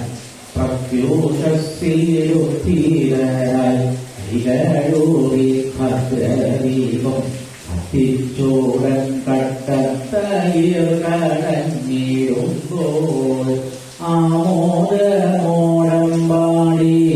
ഗോപീരമാർ പാടിയിടുന്നു രാമകൃഷ്ണ ദാമോദര എന്നീ പ്രകാരം. മനോഹരമായ നവകഥ എന്ന വൃത്തത്തിലാണ് ഈ മഹാത്മാവ് ഗോപസ്ത്രീകളുടെ നിത്യജീവിതത്തെ പറ്റി രാവിലെ എഴുന്നേറ്റ് രാത്രി കിടന്നുറങ്ങുന്നത് വരെ അമ്പാടിയിലെ ഗോപികമായ എന്തെല്ലാം കർമ്മങ്ങൾ ചെയ്തിരുന്നോട് ഒരുപാട് കവിതകൾ മഹാത്മാവ് എഴുതിയിട്ടുണ്ട്. അതിരാവിലെ ഒരു എഴുന്നേൽക്കുമ്പോൾ അവർക്ക് അടിച്ചു വരാനുണ്ട്, പാത്രം കഴുകാനുണ്ട്, പശുക്കളെ നോക്കാനുണ്ട്, പാല് കലക്കാനുണ്ട്, കൈരി കലക്കാനുണ്ട്, അങ്ങാടിയിൽ കൊണ്ടുപോയിട്ട് വെണ്ണയും പാലും അവർക്ക് വിൽക്കുന്ന ജോലിയുണ്ട്, ഭർത്താക്കന്മാരെ നോക്കുന്ന ജോലിയുണ്ട്, കുഞ്ഞുങ്ങളെ നോക്കുന്ന ജോലിയുണ്ട്. ഇത്രയൊക്കെ ജോലികൾ ചെയ്യുമ്പോഴും അവരുടെ മനസ്സ് എവിടെയായിരുന്നില്ല? ഈ കർമ്മങ്ങളിലൊന്നും ആയിരുന്നില്ല. ഇവരെപ്പോഴും ഭഗവാന്റെ നാമം രാമ കൃഷ്ണ ദാമോദര ഇങ്ങനെ ഭഗവാന്റെ നാമം ജപിച്ചുകൊണ്ട് മനസ്സ് ഭഗവാന്റെ പാദത്തിൽ വെച്ചുകൊണ്ടാണ് അമ്പാടിയിലെ മുഴുവൻ ഗോപികമാരും ജീവിച്ചത് എന്ന് കേൾക്കുമ്പോൾ നമുക്ക് അത്ഭുതം തോന്നുന്നില്ലേ? നമ്മളുടെ മനസ്സ് എവിടെ? നേരത്തെ കഥ പറയുന്ന സമയത്ത് ഒരു കാര്യം പറഞ്ഞുകൊണ്ട് ഗതവിത്തോ യഥാചര, അത് പറഞ്ഞുകൊണ്ടാണല്ലോ ഈ പ്രഭാഷണം തുടങ്ങിയത്. സരകാദികൾ നാരദ മഹർഷിയെ കണ്ടപ്പോൾ നാരദ മഹർഷിയുടെ മുഖത്ത് നോക്കിയിട്ട് പറഞ്ഞു, അങ്ങയെ കണ്ടാൽ പണം നഷ്ടപ്പെട്ട, പൂർണ്ണമായും പണം നഷ്ടപ്പെട്ട ഒരാളുടെ മനസ്സാണ് അങ്ങേക്കുള്ളത് ആര് പറഞ്ഞു? സരകാദികൾ പറഞ്ഞു. ധനത്തിനെ വല്ലാതെ പ്രേരിക്കുന്ന ഒരാൾക്ക് ആ ധനം മുഴുവൻ നഷ്ടപ്പെട്ടാൽ അയാളുടെ മുഖത്ത് ഒരു പ്രത്യേക ഭാവമായിരിക്കും. ഈശ്വര, എന്റെ ധനം മുഴുവൻ നഷ്ടപ്പെട്ടല്ലോ, ഇനി ഞാൻ എന്ത് ചെയ്യുന്ന ഒരു വേദന. അപ്പൊ നാരദ മഹർഷിയെ കണ്ട സമയത്ത് സരകാദികൾ എന്താണെന്ന് പറയാൻ കാരണം ഭാഗവതത്തിൽ ഇടത്ത് പറയുന്നത് ഈ ഗതവിത്തോ യഥാചര എന്ന് പറഞ്ഞാൽ ഈ മഹാത്മാക്കളുടെ ജീവിതത്തിൽ ധനം എന്ന് പറഞ്ഞാൽ അവരുടെ തപസ്സാണ്. അതുകൊണ്ട് മഹാത്മാക്കളെ അബോധനന്മാർ എന്നാ പറയും. നമ്മളെല്ലാം നമ്മുടെ കുട്ടികൾക്ക് പറഞ്ഞു കൊടുക്കാറില്ല. ജീവിതത്തിലെ ഏറ്റവും വലിയ ധനം എന്ന് പറയുന്നത് നമ്മുടെ ഭാഷയിൽ പറഞ്ഞാൽ ഇന്നത്തെ ഭാഷയിൽ പറഞ്ഞാൽ കറൻസിയല്ല. അപ്പൊ നമുക്കൊക്കെ പലപ്പോഴും വിചാരമുണ്ട് ഈ കറൻസിയാണ്, അതാത് രാജ്യത്തിന്റെ കറൻസിയാണ് ഏറ്റവും വലിയ കറൻസി. ജന്തുവിന്റെ കറൻസി എന്ന് നമ്മൾ കാണാത്ത രൂപത്തിലാണ് ഉണ്ടായത്. അപ്പൊ ഭാഗവതം പറയുന്നു, പുരാണങ്ങൾ പറയുന്നു, ശാസ്ത്രങ്ങൾ പറയുന്നു, ഒരു മനുഷ്യന്റെ ധനം എന്ന് പറയുന്നത് വാസ്തവത്തിൽ തപസ്സാണ്.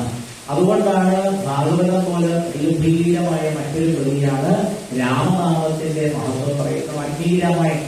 ഈ വാൽമീകി രാമായണം തുടങ്ങാൻ വേണ്ടി ആര് വിചാരിച്ചു? വാൽമീകി വിചാരിച്ചു. അപ്പൊ നാരദ മഹർഷിയാണ്, നാരദ മഹർഷിയാണ് വാൽമീകി മഹർഷിയോട് പറഞ്ഞതാണ് രാമായണം എഴുതുന്നത്. അപ്പൊ രാമായണം എഴുതാൻ വേണ്ടി വാൽമീകി ഇരിക്കുകയാണ്. അപ്പൊ വാൽമീകിയുടെ മുന്നിൽ എന്തില്ല, ശ്ലോകങ്ങളൊന്നുമില്ല.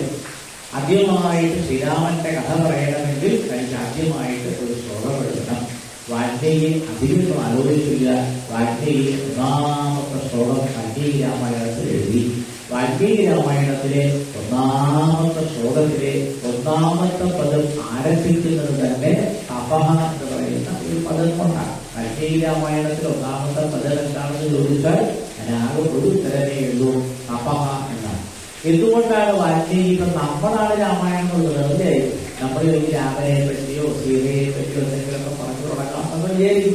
പക്ഷെ വാൽമീകി രാമശബ്ദമോ സീതാശബ്ദമോ ലക്ഷ്മണശബ്ദമോ മഹാവിഷ്ണുവിന്റെ നാമങ്ങളോ ഒന്നുമല്ല രാമായണത്തിൽ ആദ്യമായിട്ട് എഴുതിയത് തപഃ എന്നാണ്. രാമായണത്തിൽ ഒന്നാമത്തെ ശ്ലോകം തപസ്വാധ്യായ തിലകം എന്നാണ്.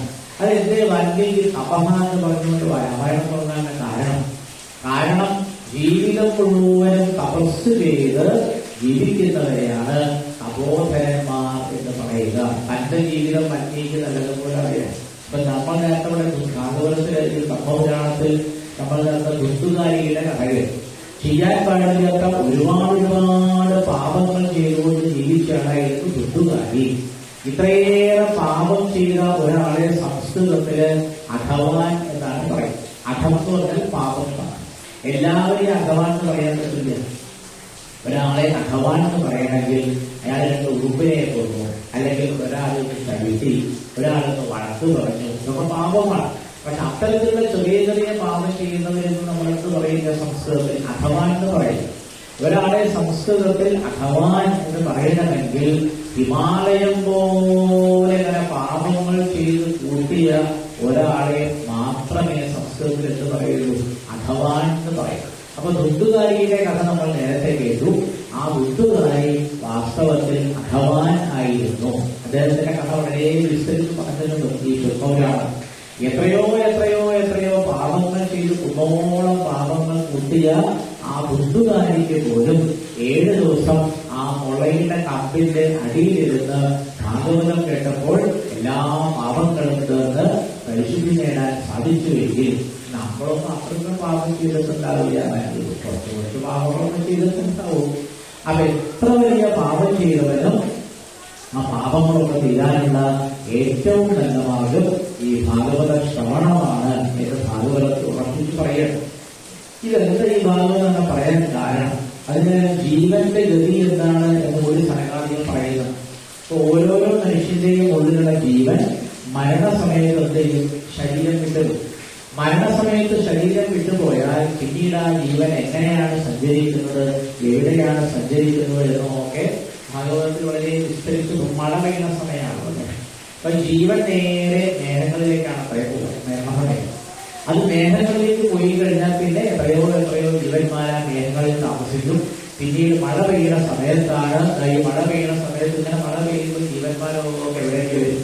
അന്തരീക്ഷത്തിൽ നിന്ന് ഭൂമിയിലേക്ക് വരും.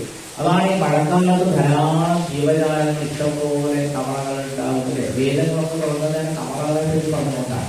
ഇഷ്ടംപോലെ തവളകൾ, ഇഷ്ടംപോലെ ചെറിയ ചെറിയ ചെടികൾ, വൃക്ഷങ്ങളൊക്കെ ഉണ്ടാകുന്നത് ഈ മഴവെള്ളത്തിൽ നിന്നാണ് ജീവന്മാരൊക്കെ ഉണ്ടാവും. അതുകൊണ്ടാണ് സംസ്കൃതത്തിൽ വെള്ളത്തിന് ജീവനം ഒരു പേര്. കാരണം വെള്ളമില്ലാതെ ചെയ്യാൻ പറ്റില്ല ജീവിക്കത്തിൽ. നിങ്ങളെല്ലാവരും ശ്രദ്ധിച്ചിട്ടുണ്ടോ എനിക്കറിയില്ല. നമ്മളൊരാൾ മരിച്ചു പോയാൽ ശ്രാദ്ധം കൊണ്ടാണ്. ശ്രാദ്ധം കൊണ്ടുന്ന സമയത്ത് ഏറ്റവും കൂടുതൽ ഉപയോഗിക്കുന്നത് വെള്ളമാണ്. കുറേ തവണ നമ്മൾ വെള്ളം ഇങ്ങനെ 9 വെള്ളം 10 വെള്ളം 3 വെള്ളം വെള്ളം ശ്രാദ്ധം നടത്തിയ സ്ഥലത്ത് നിറച്ച് വെള്ളമായിരിക്കും. അതുപോലെ വെള്ളമുള്ള സ്ഥലത്ത് വെച്ചിട്ടാണ് പിതൃകർമ്മങ്ങളൊക്കെ ചെയ്യും. കാരണം വെള്ളത്തിന് ജീവനം എന്ന് പേരിട്ട് എല്ലാ ജീവന്മാർക്കും ജീവിക്കണമെങ്കിൽ എന്ത് വേണം? വെള്ളം ഇല്ലാതെ ജീവിക്കാൻ പറ്റില്ല. അതുകൊണ്ടാണ് ഈ ഭാഗവതം ആരാണോ കേൾക്കുന്നത്, ആ ഭാഗവതം കേൾക്കുന്ന ജീവൻ ആരാണെങ്കിലും, മനുഷ്യനാവണമെന്നില്ല, ആരാണെങ്കിലും അവർക്കെല്ലാവർക്കും ഈ സംസാരത്തിൽ നിന്ന് പൂർണ്ണമായിട്ട് രക്ഷപ്പെടാൻ സാധിക്കുമെന്ന് എത്രയോ കഥകളിൽ ഈ ഭാഗവതത്തിൽ വർണ്ണിച്ചിട്ടുണ്ട്. അപ്പൊ ഈ ഭാഗവതത്തിലെ എല്ലാ കഥകളും നമുക്ക് നാളെ മുതൽ 7 ദിവസമായിട്ട് വളരെ വിസ്തരിച്ച് കിടക്കാം. അപ്പൊ സനകാദികളുടെ കുറേ കഥകൾ ആർക്ക് പറഞ്ഞു കൊടുക്കുന്നുണ്ട്? ഈ നാരദ മഹർഷിക്ക് അവിടെ വെച്ച് പറഞ്ഞു കൊടുക്കുന്നത്. അപ്പൊ അവരെല്ലാവരും ആ കഥ കേട്ട സമയത്ത് എല്ലാവർക്കും അത്ഭുതം തോന്നി. എന്നിട്ട് അവർ ഒരു കാര്യം തീരുമാനിച്ചു, ഇനിയുള്ള കാലം മുഴുവൻ ഞങ്ങൾ ലോകം മുഴുവൻ ഈ ഭാഗവതത്തിന്റെ മഹാത്മ്യം പാടി നടക്കാം.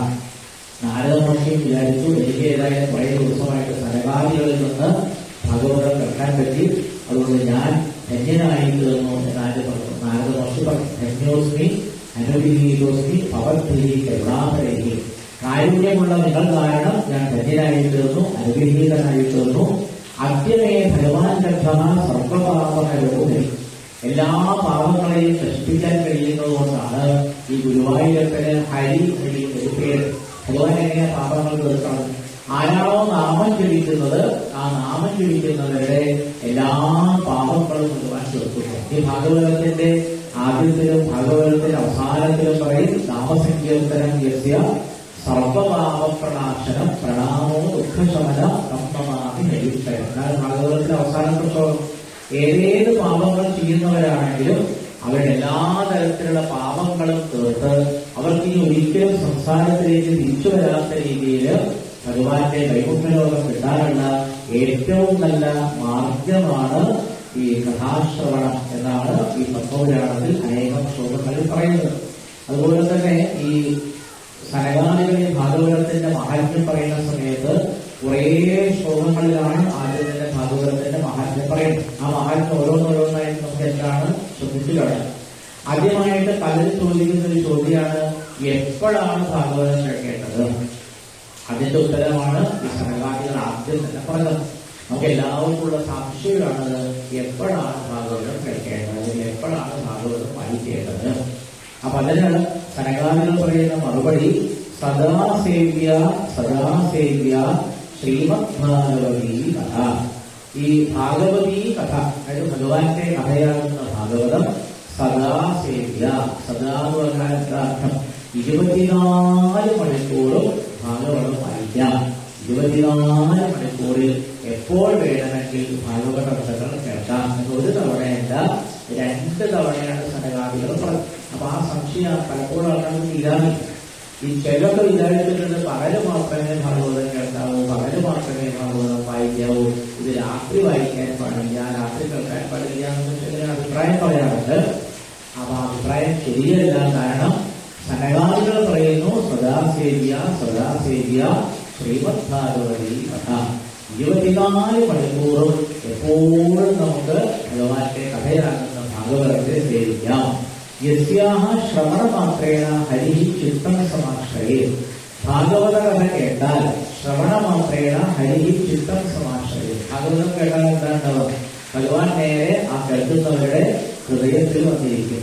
പിന്നെ അടുത്ത ശ്ലോകത്തിൽ പറയുന്നു, ഗ്രന്ഥ 8 സഹസ്ര. ഇതിലാകെ 18,000 ശ്ലോകങ്ങളാണ് ഭാഗവതത്തിലുള്ളത്. 12 സ്കന്ധങ്ങളുണ്ട്. പണ്ട് പരീക്ഷിത മഹാരാജാവാണ് വിശ്വബ്രഹ്മശ്രീ ഭാഗവതം കേട്ടത്. അതിനെയാണ് ഭാഗവതം എന്ന് പറയുന്നത്.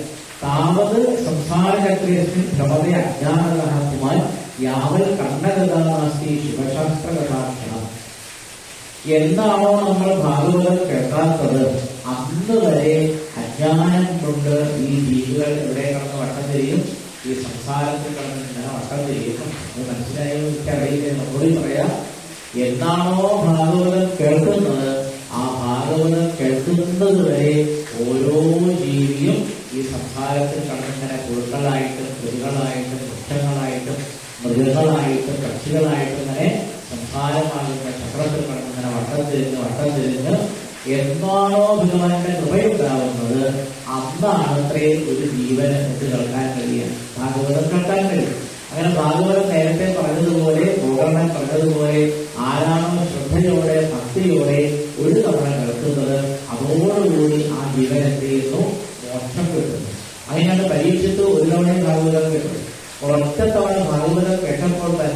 പരീക്ഷയ്ക്ക് 7 ദിവസം കൊണ്ട് മോക്ഷം നേടാൻ സാധിച്ചു. കിം ശ്രുതൈഃ ബഹുഭിഃ ശാസ്ത്രൈഃ പുരാണൈശ്ച പ്രമാണൈഃ ഏകം ഭാഗവതം ശാസ്ത്രം മുക്തിദാനേന നിർത്തതി. സനകാദികൾ പറയാണ്, ബഹുഭിഃ ശാസ്ത്രൈഃ ശ്രുതൈഃ കിം, അനേകം ശാസ്ത്രങ്ങൾ കേട്ടതുകൊണ്ട് പ്രത്യേകിച്ച് പ്രയോജനമൊന്നുമില്ല. എല്ലാ പുരാണങ്ങളും കൂടി വായിച്ചാൽ എന്താണ്ടാവുക? എല്ലാ പുരാണങ്ങളും ഒരാൾ വായിച്ചാൽ അകപ്പാടെ ഭ്രമമുണ്ടാവും എന്നല്ലാതെ വേറെ പ്രത്യേകിച്ചൊന്നും കിട്ടില്ല. അപ്പോൾ എല്ലാ പുരാണങ്ങളും കൂടി വായിക്കാൻ മെനക്കെടണ്ട. ഏത് പുരാണം മാത്രം കേട്ടാൽ മതി. ഭാഗവതമാകുന്ന ഒരു പുരാണം മാത്രം, ഏകം ഭാഗവതം ശാസ്ത്രം, ഭാഗവതമാകുന്ന ഒരേ ഒരു ശാസ്ത്രം കേട്ടാൽ മതി. മുക്തിദാനേന നിർത്തതി. ഭാഗവതം കേൾക്കുന്ന ഏതൊരാൾക്കും തീർച്ചയായിട്ടും മുക്തി കിട്ടുന്നതാണ്. കഥാ ഭാഗവതസ്യാപി നിത്യം ഭവതി യജ്ഞേ കൽപ്പിതം തീർത്ഥരൂപം ഈ വസതാ പാപനാശനം. ഏത് ഗൃഹത്തിൽ വെച്ചിട്ടാണോ ദിവസേന ഭാഗവതം വായിക്കുന്നത് ആ ഗൃഹം ഒരു തീർത്ഥമായിട്ട് മാറും. ഇതിവിടെ നമ്മൾ ഈ ഭാഗവതം വായിക്കുന്ന ഈ സ്ഥലം ചുരുക്കി പറഞ്ഞാൽ ഇതിനെ തീർത്ഥമെന്നാണ് പറയാം. കാരണം എത്രയോ കാലങ്ങളായി, എത്രയോ വർഷങ്ങളായി, എത്രയോ മഹാത്മാക്കൾ ഇവിടെ ഇരുന്ന് എത്രയോ തവണ ഭാഗവതം വായിച്ചിട്ടുണ്ട്. എത്രയോ സജ്ജനങ്ങൾ ഇവിടെ ഭാഗവതം കേട്ടിട്ടുണ്ട്. അങ്ങനെയുള്ളൊരു സ്ഥലം വാസ്തവത്തിൽ തീർത്ഥമായിട്ട് പരിണമിക്കുന്നതാണ് ഈ സനകാദികൾ പറഞ്ഞത്. പിന്നെ പറഞ്ഞു, അശ്വമേധ സഹസ്രാണി വാജപേയ ശതാനിച്ച സുഖശാസ്ത്ര കഥായാഷ്ട കലാത്മാരിണത്തി ചോദിച്ചു. ഒരാൾ 1000 അശ്വമേധയാഗം ചെയ്തു വിചാരിച്ചു. അശ്വമേധയാഗം ചെയ്യാൻ തന്നെ നല്ല ബുദ്ധിമുട്ടാണ്. നമ്മളാരും യാഗങ്ങളൊന്നും കണ്ടവരല്ല. ഇന്നത്തെ കാലത്ത് ലോകത്തിൽ യാഗങ്ങളൊന്നും നടക്കുന്നത്. കുറേ കാലങ്ങൾക്ക് മുമ്പ് നമ്മുടെ നാട്ടിൽ ഭാരതത്തിൽ യാഗങ്ങൾ നടത്തി 1000 അശ്വമേധയാഗം ചെയ്തതിനേക്കാൾ 100 കണക്കിന് വാജപേയം ചെയ്തതിനേക്കാൾ ഫലമാണ് ഒരു സപ്താഹം നടത്തിയാൽ.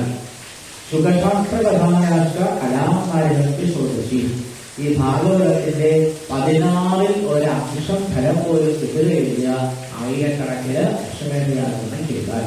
കാമൽ പാവാണ് ദേഹേശിൻ ദിവസത്തിൽ തപോധനാഹ യാവന്ന ശൂര്യദേശം ശിവൻ ഭാഗവതം നരേഷ്. ഇത് പറയുന്നതാരാണ്? ഇതൊന്നും ഞാൻ പറയുന്നതല്ല കേട്ടോ. ഇപ്പൊ നിങ്ങൾക്കൊക്കെ ഞാനിങ്ങനെ പറയണോ? ഞാനൊന്നും പറഞ്ഞിട്ടില്ല. സനകാദികൾ പറയുന്നത് ഞാൻ മലയാളത്തിൽ പറയണോന്നോ. അപ്പൊ സനകാദികൾ പറയുന്നത് കേട്ടപ്പോൾ നാരദ മഹർഷിക്ക് അത്ഭുതം തോന്നി. അപ്പൊ സനകാദികൾ 4 പേരും ആവർത്തിച്ച് പറഞ്ഞു, ഒരാളുടെ ശരീരത്തിൽ പാപങ്ങൾ താമസിക്കും. കോടിക്കണക്കിന് ഈ പാപങ്ങൾക്കൊന്ന് രൂപപ്പെടുത്താൻ പറ്റിയിട്ടാണ്. മനുഷ്യൻ ചെയ്യുന്ന ഓരോരോ പാപങ്ങളും അവന്റെ ശരീരത്തിൽ താമസിക്കും. അങ്ങനെ എത്ര വരെ താമസിക്കും? എന്നാണോ ഭാഗവതം കേൾക്കാത്തത് അന്ന് വരെ ഈ കോടിക്കണക്കിന് പാപങ്ങൾ മനുഷ്യന്റെ ശരീരത്തിൽ താമസിക്കും. എന്നാണോ ഭാഗവതം കേൾക്കുന്നത് ആ ഭാഗവതം കേൾക്കുമ്പോൾ ഈ ചില പ്രത്യേക ശബ്ദം കേൾക്കുന്ന സമയത്ത് പക്ഷികളൊക്കെ പരത്തുന്നതായിട്ട് മറന്നു പോകുന്നതാണ്. ഇത് വേദത്തിലുള്ളതാണ്.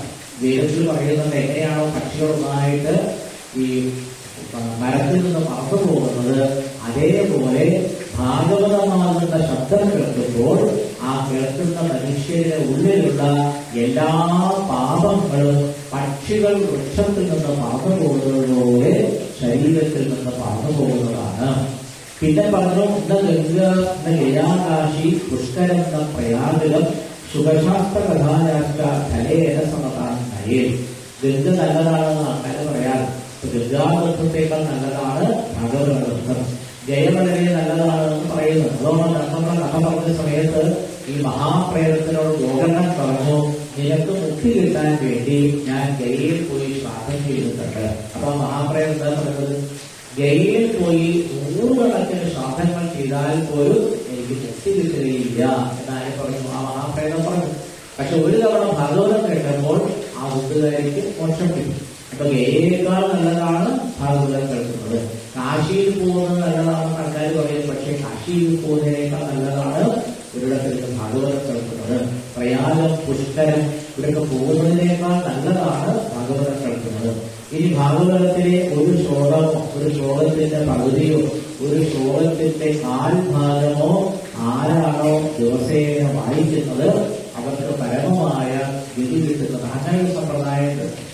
അങ്ങനെ സമ്പ്രദായം എന്ന് പറഞ്ഞാൽ ഈ പലപ്പോഴും നമുക്ക് ഈ ഭാഗവതം പൂർണ്ണമായിട്ടൊന്നും കേൾക്കാൻ പറ്റില്ല. പക്ഷെ ഭാഗവതത്തിൽ ഏതെങ്കിലും ഒരു ശ്ലോകം അല്ലെങ്കിൽ ഒരു ശ്ലോകത്തിന്റെ പകുതി, അല്ലെങ്കിൽ ഒരു ശ്ലോകത്തിന്റെ പകുതിയുടെ പകുതി, അതായത് കാൽഭാഗം. ഒരു ശ്ലോകം എന്ന് പറഞ്ഞാൽ 4 വരിയാണ്. അപ്പൊ ഒന്നുകിൽ ഒരു വരി, അല്ലെങ്കിൽ 2 വരി, അല്ലെങ്കിൽ ഒരു 3 വരി, അല്ലെങ്കിൽ ഒരു ശ്ലോകം പൂർണ്ണമായിട്ട് ദിവസേന നമ്മൾ ആവർത്തിച്ച് ചൊല്ലിയാൽ മതി. ഒരു ഉദാഹരണം പറഞ്ഞാൽ നമോസ്തുതേ മഹായോഗി, ഇത് ഒരു ശ്ലോകത്തിലെ ഒരു വരിയാണ്. ഉദ്ധവൻ ഭഗവാനെ നമസ്കരിക്കുന്ന ഒരു ശ്ലോകത്തിലെ ഒരു വരിയാണ് നമോസ്തുതേ മഹായോഗി. ഒരാൾക്ക് ഭാഗവതമൊന്നും കേൾക്കാനൊന്നും പറ്റണില്ല, തിരക്കാണ്. പ്രത്യേകിച്ച് കലിയുഗമായ എല്ലാവരും തിരക്ക് പിടിച്ച് ജീവിതം നയിക്കുക, ഭാഗവതം ഒന്നും അറിയില്ല. അപ്പൊ അദ്ദേഹത്തോട് ചില മഹാത്മാക്കൾ പറയും, നീ ഒന്നും ചെയ്യണ്ട, നമോസ്തുതേ മഹായോഗി എന്ന് എപ്പോഴും പറഞ്ഞു തുടങ്ങാൻ കഴിയും. അപ്പൊ അയാൾ എന്ത് ചെയ്യും? ഞാനോടൊന്നും അറിയില്ല, പുരണ്ടാമോഷ അറിയില്ല, താളിയമംഗലം അറിയില്ല, ഭഗവാൻ വലിയൊരു പർവ്വതം ഉയർത്തിപ്പിടിച്ച കഥയെ അറിയില്ല, രാസലീല കേട്ടിട്ടില്ല, ഹംസനെ കൊണ്ട കഥ കേട്ടിട്ടില്ല, മാർക്കണ്ഡേയന്റെ കഥയെ അറിയില്ല, ഒന്നും അറിയില്ല. അദ്ദേഹം മഹാത്മാവിനോട് ചോദിക്കുമ്പോൾ മഹാത്മാവ് പറഞ്ഞു, ഈ ലോകമൊന്നും ചെയ്യേണ്ട, നമോസ്തുതേ മഹായോഗി എന്ന് ആവർത്തിച്ച് ചെയ്യാൻ കഴിയും. അദ്ദേഹത്തിന് ഗുരുവിന്റെ വാർത്തത്തിൽ ശ്രദ്ധ വേണ്ടതാണ്. ഗുരു എന്താണോ പറയുന്നത് അത് ശ്രദ്ധയുണ്ടാവുക, ഗുരുവിന്റെ പാദത്തിൽ ഭക്തി ഉണ്ടാവുക, ഭഗവാന്റെ പാദത്തിൽ ഭക്തി ഉണ്ടാവുക. അപ്പൊ അദ്ദേഹത്തിന് നല്ല ഭക്തി ഉണ്ടായിരുന്നു.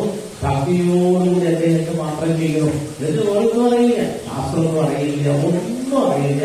പക്ഷെ ഗുരുവാക്യത്തിൽ ശ്രദ്ധയുണ്ട്, ഭഗവാന്റെ പാദത്തിൽ ഭക്തിയുമുണ്ട്. അദ്ദേഹം ദിവസേന നടക്കുമ്പോഴും ഇരിക്കുമ്പോഴും എന്നൊക്കെ പറഞ്ഞില്ലേ, ഗോപികമാരെപ്പോഴും നാമം ജപിച്ചെന്ന് പറയുന്ന പോലെ ഈ ഇദ്ദേഹത്തെ ചെയ്യുന്നത് നമോസ്തുതേ മഹായോഗി. വേറൊന്നും പറയില്ല, അത് എത്രയോ തവണ ചൊല്ലി, 1000 തവണ ചൊല്ലി, 10,000 തവണ ചൊല്ലി, ലക്ഷക്കണക്കിന് ചൊല്ലിയതാണ്. വേറൊന്നും പറയില്ല, മതി, അത്ര മതി. നമോസ്തുതേ മഹായോഗിൽ നിന്ന് മറ്റൊന്നും ശ്രദ്ധിക്കാതെ ദിവസേന ചൊല്ലിയാൽ തീർച്ചയായിട്ടും അദ്ദേഹത്തിന് പരമഫലത്തെ പ്രാപിക്കാൻ സാധിക്കും. ഇനി ഒരാൾക്കിപ്പോ നമോസ്തുതേ മഹായോഗി മുഴുവൻ എല്ലാം പറ്റിയില്ലെങ്കിലും അതിന്റെ പുറകിൽ ചെയ്യുമ്പോൾ അത്രയേറെ മഹിമയുണ്ട് ഈ ഭാഗവതത്തിന് അർത്ഥം. അപ്പൊ അത്രയും ശ്രദ്ധ പറഞ്ഞില്ലേ, ഭാഗവതം ശീലിക്കാൻ ആർക്കും കഴിയുന്ന ഭാഗവതം വളരെ എളുപ്പമാണ്. പ്രത്യേകിച്ച് പാണ്ഡിത്യൊന്നും ആവശ്യമില്ല, പ്രത്യേകിച്ച് ശാസ്ത്രങ്ങളൊന്നും പഠിക്കേണ്ടതില്ല. പക്ഷെ 2 കാര്യങ്ങൾ വേണമെന്ന് ഭാഗവതം പറയുന്നത്. ഒന്ന്, ഭഗവാന്റെ ഭാഗത്തിൽ ഭക്തി ഉണ്ടാവണം. ഗുരു എന്താണോ പറയുന്നത് ആ ഗുരുവാക്യത്തിൽ ശ്രദ്ധയുണ്ടാവണം. ഈ 2 ഗുണങ്ങൾ മാത്രമേ ഒരു ഭക്തൻ ഉണ്ടാവേണ്ടതുള്ളൂ. അതുണ്ടായിക്കഴിഞ്ഞാൽ ശ്ലോകാർത്ഥം ശ്ലോകപാദന്മാ നിത്യം ഭാഗവതോത്ഭവം പഠസ്വ സുമുഖേ ദൈവ വിധീക്ഷസി പരാഗ്രി. അപ്പൊ അത്ര ചെറിയ ഒരു പദം ദിവസേന ചെറിയാലും പോലും അദ്ദേഹത്തിന് പരമപദത്തെ പ്രാപിക്കാൻ കഴിയും. പിന്നെ അവിടെ കുറേ കാര്യങ്ങൾ പറയുന്നത്. വേദാദി, വേദമാതാവ്, പൗരുഷം സൂക്തം, വേദങ്ങളിൽ ഏറ്റവും പ്രസിദ്ധമായിരിക്കുന്ന സൂക്തമാണ് പുരുഷ സൂക്തം. അതുപോലെ ത്രയീ എന്ന് പറഞ്ഞാൽ വേദങ്ങളാണ്. അതുപോലെ ദ്വാദശാക്ഷരം, 1 ഭഗവതേ വാസുദേവായ എന്ന് പറയുന്നത് ദ്വാദശാക്ഷരം. ദ്വാദശാത്മാവ് എന്ന് പറഞ്ഞാൽ സൂര്യനാണ്. അതുപോലെ പ്രയാണം എന്ന് പറയുന്നത് വൃക്ഷം, സംവത്സര സ്വരൂപമായിരിക്കുന്ന കാലം, ബ്രാഹ്മണര്, അഗ്നിഹോത്രം, സുരഭി എന്ന് പറയുന്ന പശു, ദ്വാദശി എന്ന് പറയുന്ന ബലി. അംബരീഷിന്റെ കഥയിലൊക്കെ ദ്വാദശി എന്ന് പറയുന്നത് വിദ്യാൻ വളരെ പ്രാധാന്യം കൊടുത്തു. ആ ദ്വാദശി എന്ന് പറയുന്ന ബലി. അതുപോലെ തുളസി, ഞാനിന്ന് വരുന്ന സമയത്ത് ആദ്യമായിട്ട് നമ്മൾ തുളസിയാണ് അതൊക്കെ നമ്മൾ പറയണം. ഒരു സപ്താഹത്തിന് ആചാര്യം വരുന്ന സമയത്ത് ആദ്യത്തെ അനുഭവം എന്താണ് നോക്കാറുള്ളത്. അപ്പൊ ഞാനിവിടെ നടന്നു വരുമ്പോൾ ആദ്യം കണ്ടത് അറിയിൽ കുറെ തുളസിയാണ്. അപ്പൊ ഒരാൾക്ക് ഒന്നും അറിയില്ലാതെ വരും, അതൊന്നും അറിയില്ല, അദ്ദേഹത്തിന് പ്രത്യേകിച്ചൊന്നും അറിയില്ല. എന്ത് മാത്രം ചെയ്താൽ മതി, ദിവസേന തുളസിയെ നല്ലതുപോലെ നനച്ച് വളർത്തിയാൽ മതി. ആ തുളസിക്ക് പ്രദക്ഷിണം വയ്ക്കാൻ, കിട്ടുന്നതൊക്കെ ആ തുളസിക്ക് സമർപ്പിക്കാൻ. ഇത്രയും ചെയ്താൽ തന്നെ അതുകൊണ്ട് ഈശ്വരൻ പ്രസാദിക്കുന്നതാണ്. ഇതിനെന്താ പ്രയാസം? തുളസിയെ ദിവസേന പോഷിപ്പിക്കാൻ ശാസ്ത്രം പഠിക്കുന്നത് വേണം. അപ്പൊ അതിനാണ് തുളസിയെ പോഷിപ്പിക്കാം. വസന്തകാലം, പുരുഷോത്തമൻ, ഇതെല്ലാം തന്നെ ഏകദേശം തത്വതഃ പ്രാജ്ഞൈഹി ഈശ്വരേ. സനകാദികൾ നാരദ മഹർഷിയോട് വലിയ തത്വം പറഞ്ഞപ്പോൾ നാരദ മഹർഷിക്ക് അത്ഭുതം തോന്നിയില്ല. അതുകൊണ്ടാണ് ഈ ഭാഗവതം അത്ര പെട്ടെന്ന് നമ്മൾ കേട്ടാൻ മനസ്സിലാവുകയാണ്. എന്താ കാരണം അറിയോ? വളരെ ലളിതമാണ്. ഭാഗവതം എത്രയോ ലളിതമാണ്. ലളിതമായതുകൊണ്ടാണ് അത് മനസ്സിലാക്കാൻ ഇത്രയും ബുദ്ധിമുട്ട്. ഈ വലിയ വലിയ കാര്യങ്ങളൊക്കെ ആൾക്കാർക്ക് വേഗം പറഞ്ഞാൽ മനസ്സിലാവും. നേരെ കുറിച്ച് വളരെ ചെറിയൊരു കാര്യം ഒരാളെ പറഞ്ഞ് ധരിപ്പിക്കാൻ വലിയ ബുദ്ധിമുട്ടാണ്. അപ്പൊ ഭാഗവതം വാസ്തവത്തിൽ ഭാഗവത ധർമ്മം എന്ന് പറയുന്നത് എത്രയോ ലളിതമാണ്. നമുക്കൊരു പക്ഷെ അത്ഭുതം തോന്നുന്നത് ദിവസേന തുളസി ഒരാൾ പോഷിപ്പിച്ചാൽ മതി. ആ തുളസിയെ നമുക്ക് അതിനെ പ്രദർശനം വയ്ക്കുക, അതിനെ മാങ്ങയൊക്കെ കൊണ്ടുവന്നിട്ട് തുളസിയുടെ മുന്നിൽ വയ്ക്കുക, തുളസിക്ക് നിവേദ്യം കഴിക്കുക, എല്ലാ ദിവസവും നല്ലപോലെ വർത്തമാനങ്ങൾ തുളസി കൊടുക്കുക. ഭഗവാൻ വളരെ ഇഷ്ടപ്പെട്ടതാണ് തുളസി. അപ്പൊ നമുക്കിങ്ങനെ അത്ഭുതം ഈ ദിവസേന ചെയ്താൽ മോക്ഷം കിട്ടുമെന്ന് സംശയിക്കണ്ട, അത് ചെയ്താൽ മതി. അതേ പറഞ്ഞ് പ്രത്യേകിച്ച് ശാസ്ത്രം പഠിക്കണമെന്ന് വിചാരിച്ചാൽ ഭാഗവതം സംശയിക്കും. ഇതെല്ലാം നേരത്തെ പറഞ്ഞ 1 മുതൽ വരെ വാസുദേവായ എന്ന് പറഞ്ഞ മന്ത്രം ജപിച്ചാണ് 6 മാസം ജപിച്ചപ്പോഴാണോ ധ്രുവന്റെ ഭഗവാൻ പ്രത്യക്ഷപ്പെട്ടത്. അപ്പൊ അതുകൊണ്ട് ഈ പറഞ്ഞ കുറേ നമ്മൾ പറയാം വേദങ്ങള്, വേദമാതാവ്, പുരുഷസൂക്തം, വേദങ്ങൾ, ഭാഗവതം, അതുപോലെ 12 അക്ഷരങ്ങളുടെ ദ്വാദശാക്ഷരീയ മന്ത്രം, 12 രാശികളിൽ സഞ്ചരിക്കുന്ന സൂര്യൻ, പ്രയാഗം, സംവത്സരാത്മകമായിരിക്കുന്ന കാലം, ബ്രാഹ്മണര്, അഗ്നിഹോത്രം, സുരഭി എന്ന് പറയുന്ന പശു, ദ്വാദശി എന്ന് പറയുന്ന വിധി, തുളസി എന്ന് പറയുന്ന ചെടി, വസന്ത ഋതു, പുരുഷോത്തമൻ, ഈ പറഞ്ഞ 14 വാസ്തവത്തിൽ ഒന്നും വേറെയല്ല. ഇതിലേതെങ്കിലും ഒന്ന് ആർക്കും ചെയ്യാൻ പറ്റുന്നതല്ലേ? ലോകത്തിലെ ഏതൊരു മനുഷ്യനും ഈ 16 കാര്യങ്ങളിൽ ഏതെങ്കിലും ഒരു കാര്യം ചെയ്യാൻ ഒരു പ്രയാസമില്ല. അതുകൊണ്ട് ഏതെങ്കിലും ഇതൊന്നും തമ്മിലെന്ത് വേണ്ട, പൃഥഗ്ഭാവ ഈശ്വരേ, ഇതൊന്നും അറിവുള്ള ആരും തന്നെ ഇതിനെ വേറെ വേറെയാണെന്ന് പറയുകയില്ല. ഒരാൾ വേദം പഠിക്കേണ്ടത് വരും. ഒരാൾ കേമായിട്ട് തന്നെ ജഡാരഥാന്നൊക്കെ പറഞ്ഞിട്ട് അക്ഷരങ്ങളൊന്നും മാറിപ്പോകാതെ, സ്വരങ്ങളൊന്നും പഴച്ചു പോകാതെ കൃത്യമായിട്ട് ഒരാൾ വേദം ചൊല്ലും. വേറൊരാൾ പുറത്തുനിന്ന് എന്താ ചെയ്യണത്? അത് ഒന്നും ചെയ്യണം, ഇതൊന്നും അറിയില്ല. അത് ദിവസേന തുളസിക്ക് നനയ്ക്കുന്നു, തുളസിയെ പ്രദർശനം കഴിക്കുന്നു. ഈ 2 ആളെയും കണ്ടിട്ട് നമ്മൾ ചോദിച്ചതിൽ ആരാ കേമൻ ചോദിച്ചാൽ ഒരു സാധാരണക്കാരെന്താ മറുപടി പറയാം? സാധാരണക്കാരല്ല. ആൾക്ക് എന്താ ദിവസേന തുളസിക്ക് നനയ്ക്കല്ലേ ചെയ്യുന്നത്, മറ്റാൾ വേഗമൊക്കെ ഭംഗിയായിട്ട് ചോദിച്ചു കൊല്ലുന്നല്ലേ. ആരാ കേമൻ ചോദിച്ചാൽ സാധാരണ ബുദ്ധിയുള്ള യുക്തി കൊണ്ട് ചിന്തിക്കുന്ന ഒരാളുടെ വേദം പഠിച്ച ആളാണ് കേമൻ. മറ്റാൾ ദിവസേന തുളസിക്ക് നനയ്ക്കണല്ലേ, അങ്ങനെയല്ലേ നമ്മൾ പറയും. പക്ഷെ നമ്മളുടെ ചിന്ത തെറ്റാണെന്നാണ് അതിനോട് സനകാദികൾ പറയും. ഈ 2 പേർക്കും കിട്ടുന്ന ഫലം ഒരേ ഫലമാണ്. ആ ഫലത്തിൽ എന്ത് വരുന്നില്ല വ്യത്യാസം. അതുകൊണ്ടാണ് എല്ലാ വേദങ്ങളെക്കാളും, എല്ലാ വേദാന്തങ്ങളെക്കാളും ഗംഭീരമാണ് ഭാഗവതം എന്ന് പറയാൻ കാരണങ്ങളാണ്. നമ്മൾ നേരത്തെ കഥ പറഞ്ഞു. നാരദ മഹർഷി യമുനാനദിയുടെ തീരത്തിരുന്ന് ജ്ഞാനവൈരാഗ്യങ്ങളെ ഉണർത്താൻ വേണ്ടി വേദങ്ങളൊക്കെ ചൊല്ലിയിട്ടും അത് ഉണർന്നില്ല. ഒരു കഥ പറയും. അത് വേദം ചൊല്ലിയിട്ട് ഉണരാനിരുന്നത് വേദത്തെക്കാൾ ഗുണം കൂടും വേദന ഭാഗവതത്തിന്. അതുകൊണ്ടാണ് അത് വേദം കേവലേ, വേദം കേവലാണ്. വേദം കേവലാന്ന് പറയുന്നത് വേദം വളരെ ഗംഭീരമാണ്. പക്ഷേ എന്തുകൊണ്ടാണ് വേദത്തെക്കാൾ ഗംഭീരമാണ് ഭാഗവതം എന്ന് പറയാനുള്ള കാരണം? അതിന്റെ ഉത്തരം ഈ പത്മപുരാണത്തിൽ പറയുന്നത് മാവാണോ കേമം അതല്ല മാങ്ങയാണോ കേമം ചോദിച്ചാൽ മാധുര്യം അനുഭവിക്കണമെങ്കിൽ എന്ത് വേണം? നമ്മൾ വെറുതെ ആലോചിച്ചാൽ മനസ്സിലാവും. മാധുര്യം അനുഭവിക്കണമെങ്കിൽ മാവ് കിട്ടിയാൽ മതിയോ? നല്ല മാങ്ങാക്കാലം വരണം. അപ്പൊ അതിന്റെ മുകളിൽ നല്ല പൂക്കളൊക്കെ ഉണ്ടാവും. നമ്മൾ ക്ഷമയോടെ കാത്തിരിക്കണം. കുറച്ചു കഴിഞ്ഞാൽ പൂവൊക്കെ പോയിട്ടുണ്ടാവും. നല്ല ചെറിയ ചെറിയ കുഞ്ഞിമാങ്ങകളാവും. വീണ്ടും നമ്മൾ ക്ഷമയോടെ കാത്തിരുന്നാൽ നല്ല വലിയ പച്ചമാങ്ങയാവും. പിന്നെയും നമ്മൾ കാത്തിരുന്നാൽ നല്ല ഒന്നാന്തരം മാമ്പഴമാവും. എന്നിട്ട് ആ മാമ്പഴം പൂത്തുപഴുത്താൽ ഞെട്ടത്തിരിയും. അപ്പൊ ഭാഗവതത്തെ പറ്റി പറയുന്നുണ്ട്. ഈ സരകാദികൾ നടത്തിയ സപ്താഹത്തിന്റെ അവസാനത്തില് ശ്രീശുബ്രഹ്മർഷി ആ വഴിയിൽ കൂടെ നടന്നു പോയിരുന്നു. അദ്ദേഹം പെട്ടെന്ന് എന്ത് കേട്ടു? ഭാഗവതത്തിന്റെ അവസാനത്തെ ശ്ലോകങ്ങൾ കേട്ടോണ്ട് അദ്ദേഹം പറഞ്ഞു. ഉടനെ അദ്ദേഹം പ്രത്യക്ഷപ്പെട്ടു. സരകാദികൾ നടത്തിയ സപ്താഹത്തിന്റെ അവസാന ഭാഗത്താണ് ആരെ പ്രത്യക്ഷപ്പെട്ടത്? സാക്ഷാൽ വേദവ്യാസ മഹർഷിയുടെ പുത്രനായിരിക്കുന്ന ശ്രീശുബ്രഹ്മർഷി അവിടെ പ്രത്യക്ഷപ്പെട്ടു. ശ്രീശുബ്രഹ്മർഷി പ്രത്യക്ഷപ്പെട്ട സമയത്ത് അദ്ദേഹത്തെ പറ്റി പറയുന്നത് പ്രേമാപഠൻ ഭാഗവതം ശനൈഹി ശനൈഹി. വളരെ പ്രേമത്തോടുകൂടി അദ്ദേഹത്തിന് ഭാഗവതം വായിക്കാൻ എന്ത് വേണ്ട? ഇതിനെന്തും ആവശ്യമില്ല. എന്താ കാരണം? ഭാഗവതം മുഴുവൻ മനഃപ്പാഠമാണ്. അപ്പൊ അദ്ദേഹം വളരെ പ്രേമത്തോടുകൂടി, ശ്രീകൃഷ്ണ പ്രേമത്തോടുകൂടി സാവധാനത്തിൽ ഭാഗവതം ചൊല്ലിക്കൊണ്ടാണ് ആ സരസിൽ പ്രത്യക്ഷപ്പെട്ടത് സനകാദികൾ ആരെ നമസ്കരിച്ചു? ബ്രഹ്മാവിന്റെ പുത്രന്മാരായിരിക്കുന്ന സനകാദികൾ ശിശുബ്രഹ്മർഷിയെ നമസ്കരിച്ചു. അവിടെ കൂടിയിരുന്ന ഇത്രയും ദിവസം കഥ കേട്ടിരുന്ന നാരദ മഹർഷിയെ ആരെ നമസ്കരിച്ചു? ശിശുബ്രഹ്മർഷിയെ നമസ്കരിച്ചു. എല്ലാവരും നോക്കി അദ്ദേഹത്തെ കണ്ടാൽ ഷോഡശ വാർഷിക സ്പർദ്ധ, ഒരു 16 വയസ്സേ തോന്നുന്നുള്ളൂ. ആരെ കണ്ടാൽ? ഈ ശിശുബ്രഹ്മർഷിയെ കണ്ടാൽ ഒരു 16 വയസ്സ് പ്രായം. ആരെ പോലെ? ഗുരുവായൂരപ്പനെ. ഉദ്ധവൻ ഏകദേശം 125 കൊല്ലമാണ് ജീവിച്ചത്. ശ്രീകൃഷ്ണ ഭഗവാന് 125 വയസ്സ് വരെയാണ് ഭൂമിയിൽ ജീവിച്ചത്. ആ 125 വയസ്സ് പ്രായമുള്ളപ്പോഴും ശ്രീകൃഷ്ണ ഭഗവാനെ കണ്ടാൽ ഏകദേശം ഒരു 16 വയസ്സിന്റെ പ്രതിഫലമായിരുന്നു. ഉദ്ധവനും അങ്ങനെ. ഇതേപോലെ ശ്രീകൃഷ്ണ ഭഗവാനെ ഉപാസിച്ച് ഭാഗവതം ഉപാസിച്ച സാക്ഷാൽ ശിശുബ്രഹ്മർഷിയെ എപ്പോൾ കണ്ടാലും ഷോഡശ വാർഷിക, എന്താ അർത്ഥം? എപ്പോഴും 16 വയസ്സാണ്. അപ്പൊ നാരദ മഹർഷിയിൽ നോക്കി. ഇതൊക്കെ നമ്മൾ ശരിക്കും ധരിക്കേണ്ട കാര്യമാണ്. എപ്പോഴും ഭഗവാനെ സ്മരിച്ചുകൊണ്ട് കുട്ടിക്കാലം തൊട്ട് മനുഷ്യൻ ജീവിക്കുകയാണെങ്കിൽ ആ മനുഷ്യരെ ഒരിക്കലും പ്രായം ബാധിക്കുകയില്ല. കഥാവസാനെ നിജലാഭമുക്ത, അദ്ദേഹത്തിന് ഈ ഭാഗവതം കൊണ്ട് പരമാനന്ദം ലഭിക്കുന്നർത്ഥം.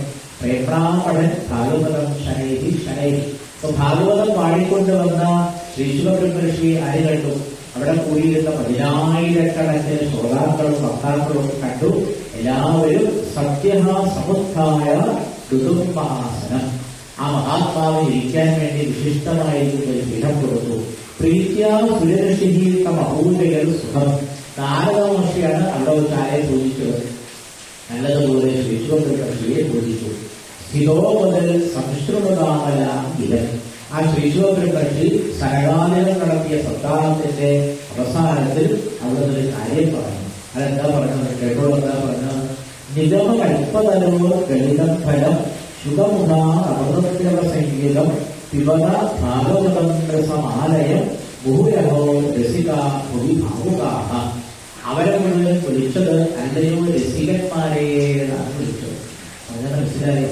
അതായത് അവിടെ പ്രത്യക്ഷപ്പെട്ട ശ്രീശുബ്രഹ്മർഷി അവിടെ കഥ പറഞ്ഞുകൊണ്ടിരിക്കുന്ന സനകാദികളെയും കഥ കേട്ടുകൊണ്ടിരിക്കുന്ന ശ്രീനാരായണനെ പോലുള്ള മഹാത്മാക്കളെയും എല്ലാവരെയും വിളിച്ചത് ഒരൊറ്റ വാക്കുകൊണ്ടാണ്, അല്ലയോ രസികന്മാരെ എന്ന് വിളിച്ചു. അതൊക്കെ അങ്ങനെ വിളിക്കാൻ കാരണം ഭാഗവതം പൂർണ്ണമായിട്ടും രസസ്വരൂപമാണ്. ഭാഗവതത്തിലെ എല്ലാ ശ്ലോകത്തിലും പറഞ്ഞിരിക്കുന്നത് ഭാഗവത രസമാണ്. അതുകൊണ്ട് ഭാഗവതം കേൾക്കുന്നവരെ എന്ത് വിളിക്കണം? ശ്രോതാക്കളെയൊന്നും വിളിച്ചാൽ പോരാ, രസികന്മാരെ എന്ന് വേണം വിളിക്കാൻ. അപ്പൊ ശിശുബ്രഹ്മർഷിയാണ് ആ സപ്താഹത്തിൽ പങ്കെടുത്ത മുഴുവൻ ആൾക്കാരെയും എന്ത് വിളിച്ചു? അല്ലയോ രസികന്മാരെ, നിങ്ങളോട് എനിക്കൊരു കാര്യം പറയാനുണ്ട്. അപ്പൊ എല്ലാവരും കിട്ടാതിരുന്ന് കേട്ടു. സനകാദികളും കിട്ടാതിരുന്നത്. മുഹുരഹോ രസികാഹ ഭുവി ഭാവുകാഹ. മുഹു പറഞ്ഞാൽ വീണ്ടും കേൾക്കുന്നു. നിങ്ങൾക്ക് ഒരു തവണ സനകാദി യോഗീശ്വരന്മാരുടെ ഭാരതത്തിൽ നിന്ന് ഭാഗവതം കേൾക്കാൻ സാധിച്ചു. പക്ഷേ അതുപോരാ, നിങ്ങൾ എന്ത് ചെയ്യണം? മുഹു പറഞ്ഞാൽ എന്താർത്ഥം? വീണ്ടും കേൾക്കുന്നു. നിങ്ങൾ ഇനിയും ഈ ഭാഗവതം കേട്ടുകൊണ്ടേയിരിക്കണം. പിബത ഭാഗവതം രസം. അപ്പൊ നാരദമഹർഷി ചോദിച്ചു, ഇത് എത്ര വരെ കേൾക്കണമെന്നാണ് ഗുരുനാഥ എന്ന് പറയുന്നത്. നാരദമഹർഷി ചോദിച്ചാൽ പിന്നെ ശിശുബ്രഹ്മർഷി മറുപടി പറയട്ടെ. അപ്പൊ ശിശുബ്രഹ്മർഷി പറഞ്ഞു, നിങ്ങളൊക്കെ ഭാഗവതം കേട്ടു, സനകാദികൾ പറഞ്ഞു ഭാഗവതം എല്ലാവരും ഇത് കേട്ടു. പക്ഷെ നിങ്ങൾ ഇനിയും കേൾക്കണം. ആലയം പിബത, ലയം കിട്ടുന്നത് വരെ ഭാഗവതം തന്നെ കുറിച്ചുകൊണ്ടേയിരിക്കണം എന്നാണ്. അത് എപ്പോഴാ ലയം കിട്ടുക? എപ്പോഴാ ലയം കിട്ടുക പറയാൻ പറ്റില്ല. അത് ഓരോരോ ജീവന്മാർക്കും ഒരു പ്രത്യേക സമയത്താണ് അത്രയും ലയം കിട്ടുക. അപ്പൊ ലയം, ലയം പറഞ്ഞാൽ ലയം. ആ ലയം എന്ന് പറഞ്ഞാൽ എന്താർത്ഥം? ഭാഗവതം നമ്മൾ ഒരു തവണ കേൾക്കുക, രണ്ടാമത് കേൾക്കുക, മൂന്നാമത് കേൾക്കുക, ഇങ്ങനെ പലതവണ കേട്ട് കേൾക്കുന്നതിന്റെ ഒരു പ്രത്യേക നിമിഷത്തിലാണ് ശ്രോതാക്കൾക്ക് ലയം കിട്ടുക. അതെപ്പോഴാണ് കിട്ടാൻ പറയാൻ പറ്റില്ല. അത് ഓരോരോ ജീവന്മാർക്കും വ്യത്യസ്തമായിരിക്കും. അതുകൊണ്ടാണ് അത്ര ഗജേന്ദ്രന് എത്രയോ കാലം വേണ്ടിയിരുന്നു ഭഗവാനെ കാണാൻ. സുരേന്ദ്രന്റെ കഥ നമ്മളൊക്കെ കേട്ടതാണ്. ആ മുതല വന്ന് പിടിച്ച ഗജേന്ദ്രൻ സമാസഹസ്രം എന്നൊക്കെ പറയുന്നത് ഭാഗവതം. 1000 കൊല്ലമാണത്രേ വിവേകൻ ആരെ സ്തുതിച്ചത്, ഭഗവാനെ സ്തുതിച്ചു. എന്നാൽ ധ്രുവനാളിന് അത്രയൊന്നും കാലം വേണ്ടി വന്നില്ല. 6 മാസം കൊണ്ട് ഭഗവാന്റെ പ്രസാദം. എന്താ കാരണം? ഇത് ഈ ചോദ്യം ചോദിക്കുന്ന എനിക്ക് തോന്നുന്നത് മലയാള ഭാഷയുടെ പിതാവായ ഉച്ചത്താചാര്യൻ തന്റെ ഹരിനാമ ദിവസത്തിൽ ഭഗവാനോട് ഈ ചോദ്യം ചോദിക്കുന്നത്. ഭഗവാന്റെ ലീലകളുടെ രഹസ്യം എന്താണെന്ന് ഈ ലോകത്തിൽ ഒരാൾക്കും അറിയാൻ കഴിയുകയാണ്. ഭാഗവതത്തിൽ മൈത്രേയ മഹർഷി പറയുന്നു, ഭഗവാന്റെ ലീലകളുടെ രഹസ്യം എന്താണെന്ന് ഈ പ്രപഞ്ചത്തിൽ ഒരാൾക്കും അറിയാൻ സാധ്യമല്ല.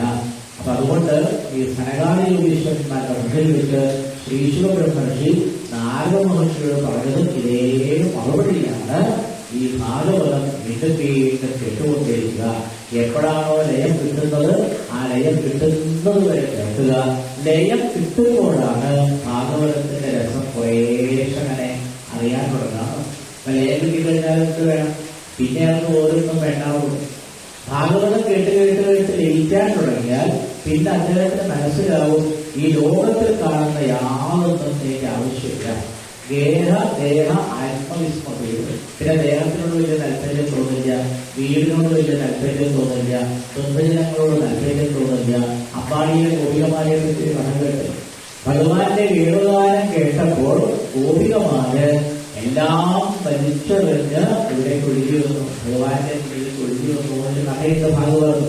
ഇതേപോലെ ഇന്ന് ലോകത്തിൽ ജീവിക്കുന്ന നമുക്ക് ഭാഗവതം കേട്ട് കേട്ട് കേട്ട് കേട്ട് ഏതോ ഒരു മുഹൂർത്തത്തിൽ നമുക്ക് തോന്നും ഇതിലെല്ലാം പഠിച്ചറിഞ്ഞ് ഇനി എവിടേക്ക് ഓടിപ്പോകണം, ഭഗവാന്റെ പാതാരവിന്ദത്തിലേക്ക് ഓടിപ്പോകണമെന്ന് നമുക്ക് തോന്നും. അതെപ്പോഴാണോ തോന്നുന്നത് ആ നിമിഷത്തിനെയാണ് വാസ്തവത്തിൽ എന്ന് പറയാം ആ ലയം. ആ അവസ്ഥ എത്തിക്കഴിഞ്ഞാൽ പിന്നെ ഗോപികമാർക്ക് കൃഷ്ണനാണ് പറയുന്നത് വേണ്ട. ഗോപികമാർ നിങ്ങളെന്ത് ചോദിച്ചോളൂ. ഈ ലോകത്തിൽ എന്തൊരു സാധനം വേണമെന്ന് ചോദിച്ചാലും ഗോപികമാര് പറയും നിങ്ങൾക്ക് വേണ്ട. ഭക്തനോട് നിങ്ങൾ ചോദിച്ചു, ഭഗവാൻ തന്നെ ഭക്തന്മാരോട് പലപ്പോഴും ചോദിക്കും അങ്ങേക്ക് ബ്രഹ്മാവിന്റെ പദവി വേണോ ചോദിച്ച ഭക്തൻ എന്താ പറയാ? ഭക്തൻ പറയുന്നത് എനിക്ക് ബ്രഹ്മാവിന്റെ പദവി വേണ്ട. ലോകത്തിൽ കിട്ടാവുന്ന ഏറ്റവും നല്ല ജോലിയാണ് ബ്രഹ്മാവിന്റെ പദവിയാണ്. ലോകത്തിൽ കിട്ടാവുന്ന ഏറ്റവും നല്ല ജോലി നല്ലൊരു ജോലി ലോകത്തിൽ കിട്ടാറ്. അപ്പൊ ഭക്തനോട് ഭഗവാൻ ചോദിക്കും ഞാൻ എന്നെ ബ്രഹ്മപദവിയിൽ അവരോധിക്കട്ടെ ചോദിച്ചാൽ ഭക്തൻ പറയും എന്നാ പാരമേഷ്ഠ്യം, എനിക്ക് എന്ത് വേണ്ട, എനിക്ക് ആ പരമേഷ്ഠിയുടെ ബ്രഹ്മാവിന്റെ പദം വേണ്ട. പിന്നെ ചോദിക്കും ഭഗവാൻ അടിമാലി അഷ്ടൈശ്വര്യ സിദ്ധികളോട് എന്ന് തരട്ടെ ചോദിക്കുമ്പോൾ ഭക്തൻ എന്താ പറയാ? എനിക്ക് അഷ്ടൈശ്വര്യ സിദ്ധികളൊന്നും വേണ്ട. ലോകത്തിലെ ഏറ്റവും നല്ല ജീവിതം കിട്ടുന്നത് രസാതലാന്തി ലോകങ്ങളിലാണ്. അപ്പൊ ഭക്തനോട് ചോദിച്ചാൽ ഭക്തൻ പറയും എനിക്ക് രസാതലാന്തി ലോകങ്ങളിലുള്ള ജീവിത സുഖങ്ങൾ യാതൊന്നും വേണ്ട. ഇതൊക്കെ എന്താ വേണ്ടത്? അപ്പൊ ഭക്തൻ പറയും എനിക്ക് ഭഗവാനെ മാത്രം കഴിച്ചുകൊണ്ട് ജീവിച്ചാൽ മതി. അതാണ് ഈ ഭക്തിക്ക് വളരെയേറെ പ്രാധാന്യമുണ്ടെന്ന് ആര് പറയുന്നത്? ശ്രീശോധനശി പറയണത്. അതുകൊണ്ട് ശ്രീശോധനശി പറഞ്ഞു ഇത് പോഷിത കൈതവുമായിരിക്കുന്ന ധർമ്മമാണ് ഭാഗവതം. നിർമ്മത്സരാണാം സഹ. ഇതാർക്കാ മനസ്സിലാവുന്നത്? കൊച്ചു കുട്ടികളെ കണ്ടിട്ട് 2 വയസ്സോ 3 വയസ്സോ ചെറിയ കുട്ടികളെ പറ്റിയാൽ ഞാൻ ഇന്നലെ എന്റെ രംഗത്ത് വെച്ച കൊച്ചു കുട്ടിയെ ഒരു പെൺകുട്ടിയെ അവർക്ക് ദർശനത്തിൽ 3 വയസ്സൊക്കെ ആയിട്ട് ചെല്ലത്തോളം വന്നതാണ്. ഒരാവശ്യത്തിന് ഒക്കെ വന്നത്. ഞാൻ ആ കുട്ടിയെ ഇങ്ങനെ നോക്കണ സമയത്ത് എന്റെ മനസ്സ് മുഴുവൻ എന്തായിരുന്നു? നിർമ്മത്സരാണാം സദാ, നിർമ്മത്സരാണാം സദാ, നിർമ്മത്സരാണാം സദാ എന്ന് പറയുന്ന ഭാഗവതത്തിലെ ഈ 2 പദങ്ങളാണ് ഞാൻ ഓർത്തത്. കാരണം ആ കുട്ടിയുടെ ലത്തേക്ക് കയറി വന്നത് ചാടി കളിക്കുന്നുണ്ട്, ഓടിക്കളിക്കുന്നുണ്ട്. അത് ഒരുപാട് ചോദ്യങ്ങൾ എന്നോട് ചോദിച്ചു, അപ്പയോട് 1000 ചോദ്യങ്ങൾ ചോദിച്ചു. ആ കുട്ടിക്ക് മാനം ചെയ്യുന്നു, അഭിമാനം വേണ്ടിയായിരുന്നു. എല്ലാവരോടും എന്തെല്ലാമോ ചോദിച്ച് എന്റെ ഇല്ലത്ത് കുറേ നേരം ആ കുട്ടിക്ക് ഓടിക്കളിച്ച് നടക്കുമ്പോൾ എന്റെ മനസ്സിൽ ആകപ്പാടെ ഓടി വന്നത് നിർമ്മത്സരാണാം സദാ എന്ന് പറയുന്ന 2 വാക്കുകൾ. മാത്രമല്ല ശ്രീകൃഷ്ണ ഭഗവാൻ ഉദ്ധവർക്ക് ഉപദേശിക്കുന്ന സമയത്ത് ഉദ്ധവനോട് പറയുന്നുണ്ട് 24 ഗുരുക്കന്മാരിൽ ഒരു ഗുരു ഈ കൊച്ചുകുട്ടിയാണ്. കാരണം ആ കൊച്ചുകുട്ടിയുടെ മനസ്സ് നമുക്കൊക്കെ എന്നോ നഷ്ടപ്പെട്ടു പോയില്ലേ? കൊച്ചുകുട്ടികളെ കണ്ടിട്ട് അതിന് ഒരു മഞ്ചാടിക്കുറി കിട്ടിയാണ്. വളരെ വിസ്മയത്തോടെ ആ കുട്ടി എന്ത് ചെയ്യും? ആ മഞ്ചാടിക്കുറി നോക്കിയത് മുറ്റത്തുനിന്ന് ഒരു തിളങ്ങുന്ന കല്ല് കണ്ടാൽ മതി. ആ കൊച്ചുകുട്ടി എന്താ നമ്മളാണെങ്കിൽ ചെറിയ കല്ല് വരയ്ക്കു. ഇപ്പൊ നിങ്ങളാരെങ്കിലും വാഴയെങ്കിലും അങ്ങോട്ട് പോകുമ്പോ ആ വഴിയിലെ ഏതെങ്കിലും നിങ്ങളാരും കുറച്ചത് ഇട്ടുള്ളൂ, ഞാനും കുറയ്ക്കരുത്. നേരെ ഒരു കൊച്ചു കുട്ടിയാണെങ്കിൽ അതാ ചെറിയ കല്ല് പുറത്തിയെടുത്തതിന്റെ കാരണം മനസ്സിലായി. ഭാഗവതത്തിൽ കപിലമൂർത്തിയായ ഭഗവാനാണ് അതിന് മറുപടി പറയുന്നുണ്ട്. ആ കൊച്ചുകുട്ടിക്ക് വഴിയിൽ കാണുന്ന ഒരു ചെറിയ കല്ല് കാണുമ്പോൾ ആ കല്ലിന്റെ ഉള്ളിൽ കുട്ടി വാസ്തവത്തിൽ കാണുന്നതായ ഭഗവാനാണ് കാണുന്നത്. നമുക്ക് കാണാൻ പറ്റും. ആ മുറ്റത്ത് എവിടെയോ വണ്ടിയിൽ വീട് കിടക്കുന്ന ഒരു ചെറിയ തിളങ്ങുന്ന കല്ല് കാണുമ്പോൾ ഉപനിഷത്ത് പറയും ഭഗവാൻ പ്രകാശസ്വരൂപിയാണ് എന്ന് പറയും. ഭാഗവതം പറയും ആകെ 7 ദ്വീപുകളുണ്ട്. 7 ദ്വീപുകളുടെയും ദീപമാണ് സൂര്യൻ, അല്ലേ? ഭാഗവതം പറയും 7 ദ്വീപുകളെയും പ്രകാശിപ്പിക്കുന്ന ദീപമാണ് സൂര്യൻ. ആ സൂര്യനെയാണ് ഈ കുട്ടി എവിടെ കാണുന്നത്? ആ തിളങ്ങുന്ന വഴിയിൽ കാണുന്ന ഒരു ചെറിയൊരു കല്ല് കാണുമ്പോൾ ആ കുട്ടി ഈശ്വരനെ അത് കണ്ടതുകൊണ്ടാണ് അത് ആ കുട്ടി ഈശ്വരൻ നടക്കുന്നത് കാണാൻ. നിങ്ങളാരെങ്കിലും ആ കല്ലെന്ന് എടുക്കാൻ നോക്കി അപ്പൊ കാണാൻ കുട്ടി വാശി പിടിക്കണം. ഇവിടെ ആ കല്ല് നഷ്ടപ്പെട്ടാൽ ആ കുട്ടി നിലത്ത് കടന്ന് തല തല്ലി കഴിയുന്നത് കാണാം. അപ്പൊ നമ്മളതിന് കല്ലില്ലേ? വാസ്തവത്തിൽ ആ കുഞ്ഞ് ആ ചെറിയ ഒരു തിളങ്ങുന്ന കല്ലിനുള്ളിൽ ആരെ കാണുകയാണ്? പ്രപഞ്ചം മുഴുവൻ നിറഞ്ഞിരിക്കുന്ന പ്രകാശസ്വരൂപിയായ ഭഗവാനെ കണ്ടതുകൊണ്ടാണ് എനിക്കിത് മതി എന്ന് പറയുന്ന ആ കുട്ടി വാസ്തവത്തിൽ ആരെ പ്രേമിക്കുന്നത്? ആ തിളങ്ങുന്ന നമ്മൾ നിസ്സാരമാണെന്ന് കരുതുന്ന ഒരു കല്ലിനെ സ്നേഹിക്കും. ഇപ്പൊ ഭാഗവതം തന്നെയാ പറയുന്നത്. ഭാഗവതം നല്ലതുപോലെ ഉള്ളിൽ കയറി കഴിഞ്ഞാൽ പ്രപഞ്ചത്തിലുള്ള ചരങ്ങളും അചരങ്ങളുമായ എല്ലാ വസ്തുക്കളിലും ഒരേ ഈശ്വരനെ നിങ്ങൾക്ക് കാണാൻ സാധിക്കും എന്നാണ് ശ്രീശൂർ ബ്രഹ്മർഷി ഈ സപ്താഹത്തിന്റെ അവസാനത്തിൽ വന്ന് ആരോട് പറഞ്ഞത്? സനകാദി യോഗീശ്വരന്മാരോടോ ഒക്കെ പറഞ്ഞത്.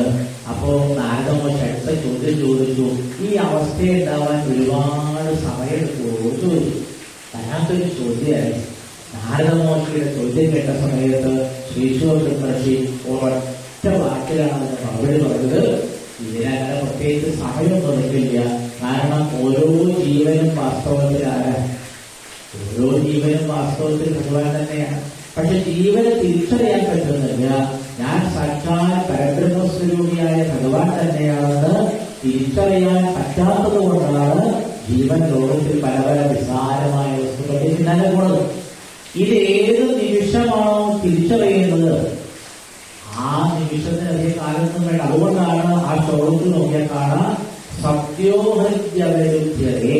മനോഹരമായ പദമാണ് സത്യ പറഞ്ഞാർത്ഥം. ഭാഗവതം ഉള്ളിൽക്കാരർത്ഥം സമയമൊന്നും വേണ്ട. സത്യ പറഞ്ഞാർത്ഥം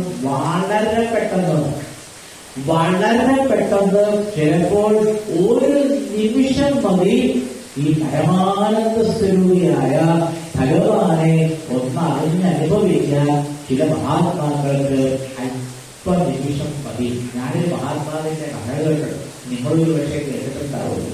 അദ്ദേഹം ഒരു ദിവസം രാത്രി തന്റെ കാമുകിയെ തേടി പോവുകയാണ്. നടന്നതേ അങ്ങനെ രാത്രി അദ്ദേഹം പോവുകയാണ്. അങ്ങനെ ഒരു പുഴ കടന്നിട്ട് വേണം കാമുകിയെ വീട്ടിലെത്താൻ. അപ്പൊ അദ്ദേഹനെയോ പുഴയിലൊക്കെ കാടി നീന്തി എന്തോ സാധനങ്ങൾ കിട്ടി. അതിന്റെ മുകളാണ് ഞങ്ങൾ എത്തിയത്. അങ്ങനെ പുഴ കടന്ന് അവിടെ വന്ന സമയത്ത് വാതിൽ കുട്ടിയപ്പോ കാമുകി വാതിൽ തുറന്നിട്ട് ചോദിച്ചു, ഇങ്ങനെ കോരിച്ചൊരിയുന്ന ഈ മഴയത്ത് നിങ്ങൾ എങ്ങനെയും മനുഷ്യ പുഴ കടന്ന് എന്റെ അടുത്ത് വന്നത് ചോദിച്ചു. ശ്രദ്ധിച്ചു കേട്ടോളൂ. കാരണം നമുക്ക് ഭാഗവതാണ് സത്യഭാവന്റെ അർത്ഥം മനസ്സിലാക്കും. അപ്പൊ അദ്ദേഹം പറഞ്ഞു, എനിക്ക് നിന്നെ കാണാതിരിക്കാൻ വയ്യ. ഞാൻ ആ പുഴയിലേക്ക് നോക്കിയപ്പോൾ പൊങ്ങ് തന്നെ കണ്ടു. എന്നിട്ട് ഞാൻ അതിന്റെ മുകളിൽ കയറിയിട്ടാണ് ഇങ്ങോട്ട് വന്നതെന്ന് പറഞ്ഞു. ഇവിടെ പൊട്ടിച്ചിരിക്കാറുണ്ട്. ഇവിടെ വാതിലിന്റെ അരി പിടിച്ച് തന്നെ പൊട്ടിച്ചിരിക്കുക. നീയെന്തായാലും പൊട്ടിച്ചിരിക്കണം, ഞാൻ ഉള്ള കാര്യമാണ് പറഞ്ഞത്. പൊട്ടിച്ചിരിച്ചിട്ട് അവരെ പറഞ്ഞു, ഈ പുഴ എത്രയോ കാലമായിട്ട് എനിക്ക് നല്ല പരിചയം. ഈ പുഴയിൽ അന്ന് വാസ്തവത്തിൽ പൊങ്ങുകയുടെ മുകളല്ല വന്നത്, ഒരു മുതലേനെ പുറത്താനാണ് വന്നത്. എനിക്ക് നല്ല പരിചയം. അവിടെ ആ മുതലില്ലാതെ പുഴയിൽ വേറൊന്നുമില്ല. ആ മുതലേക്ക് രാത്രിയിൽ വിശപ്പൊന്നും ചെയ്യുന്നു. അതുകൊണ്ട് മാത്രമാണ് നിങ്ങൾ രക്ഷപ്പെട്ടത്.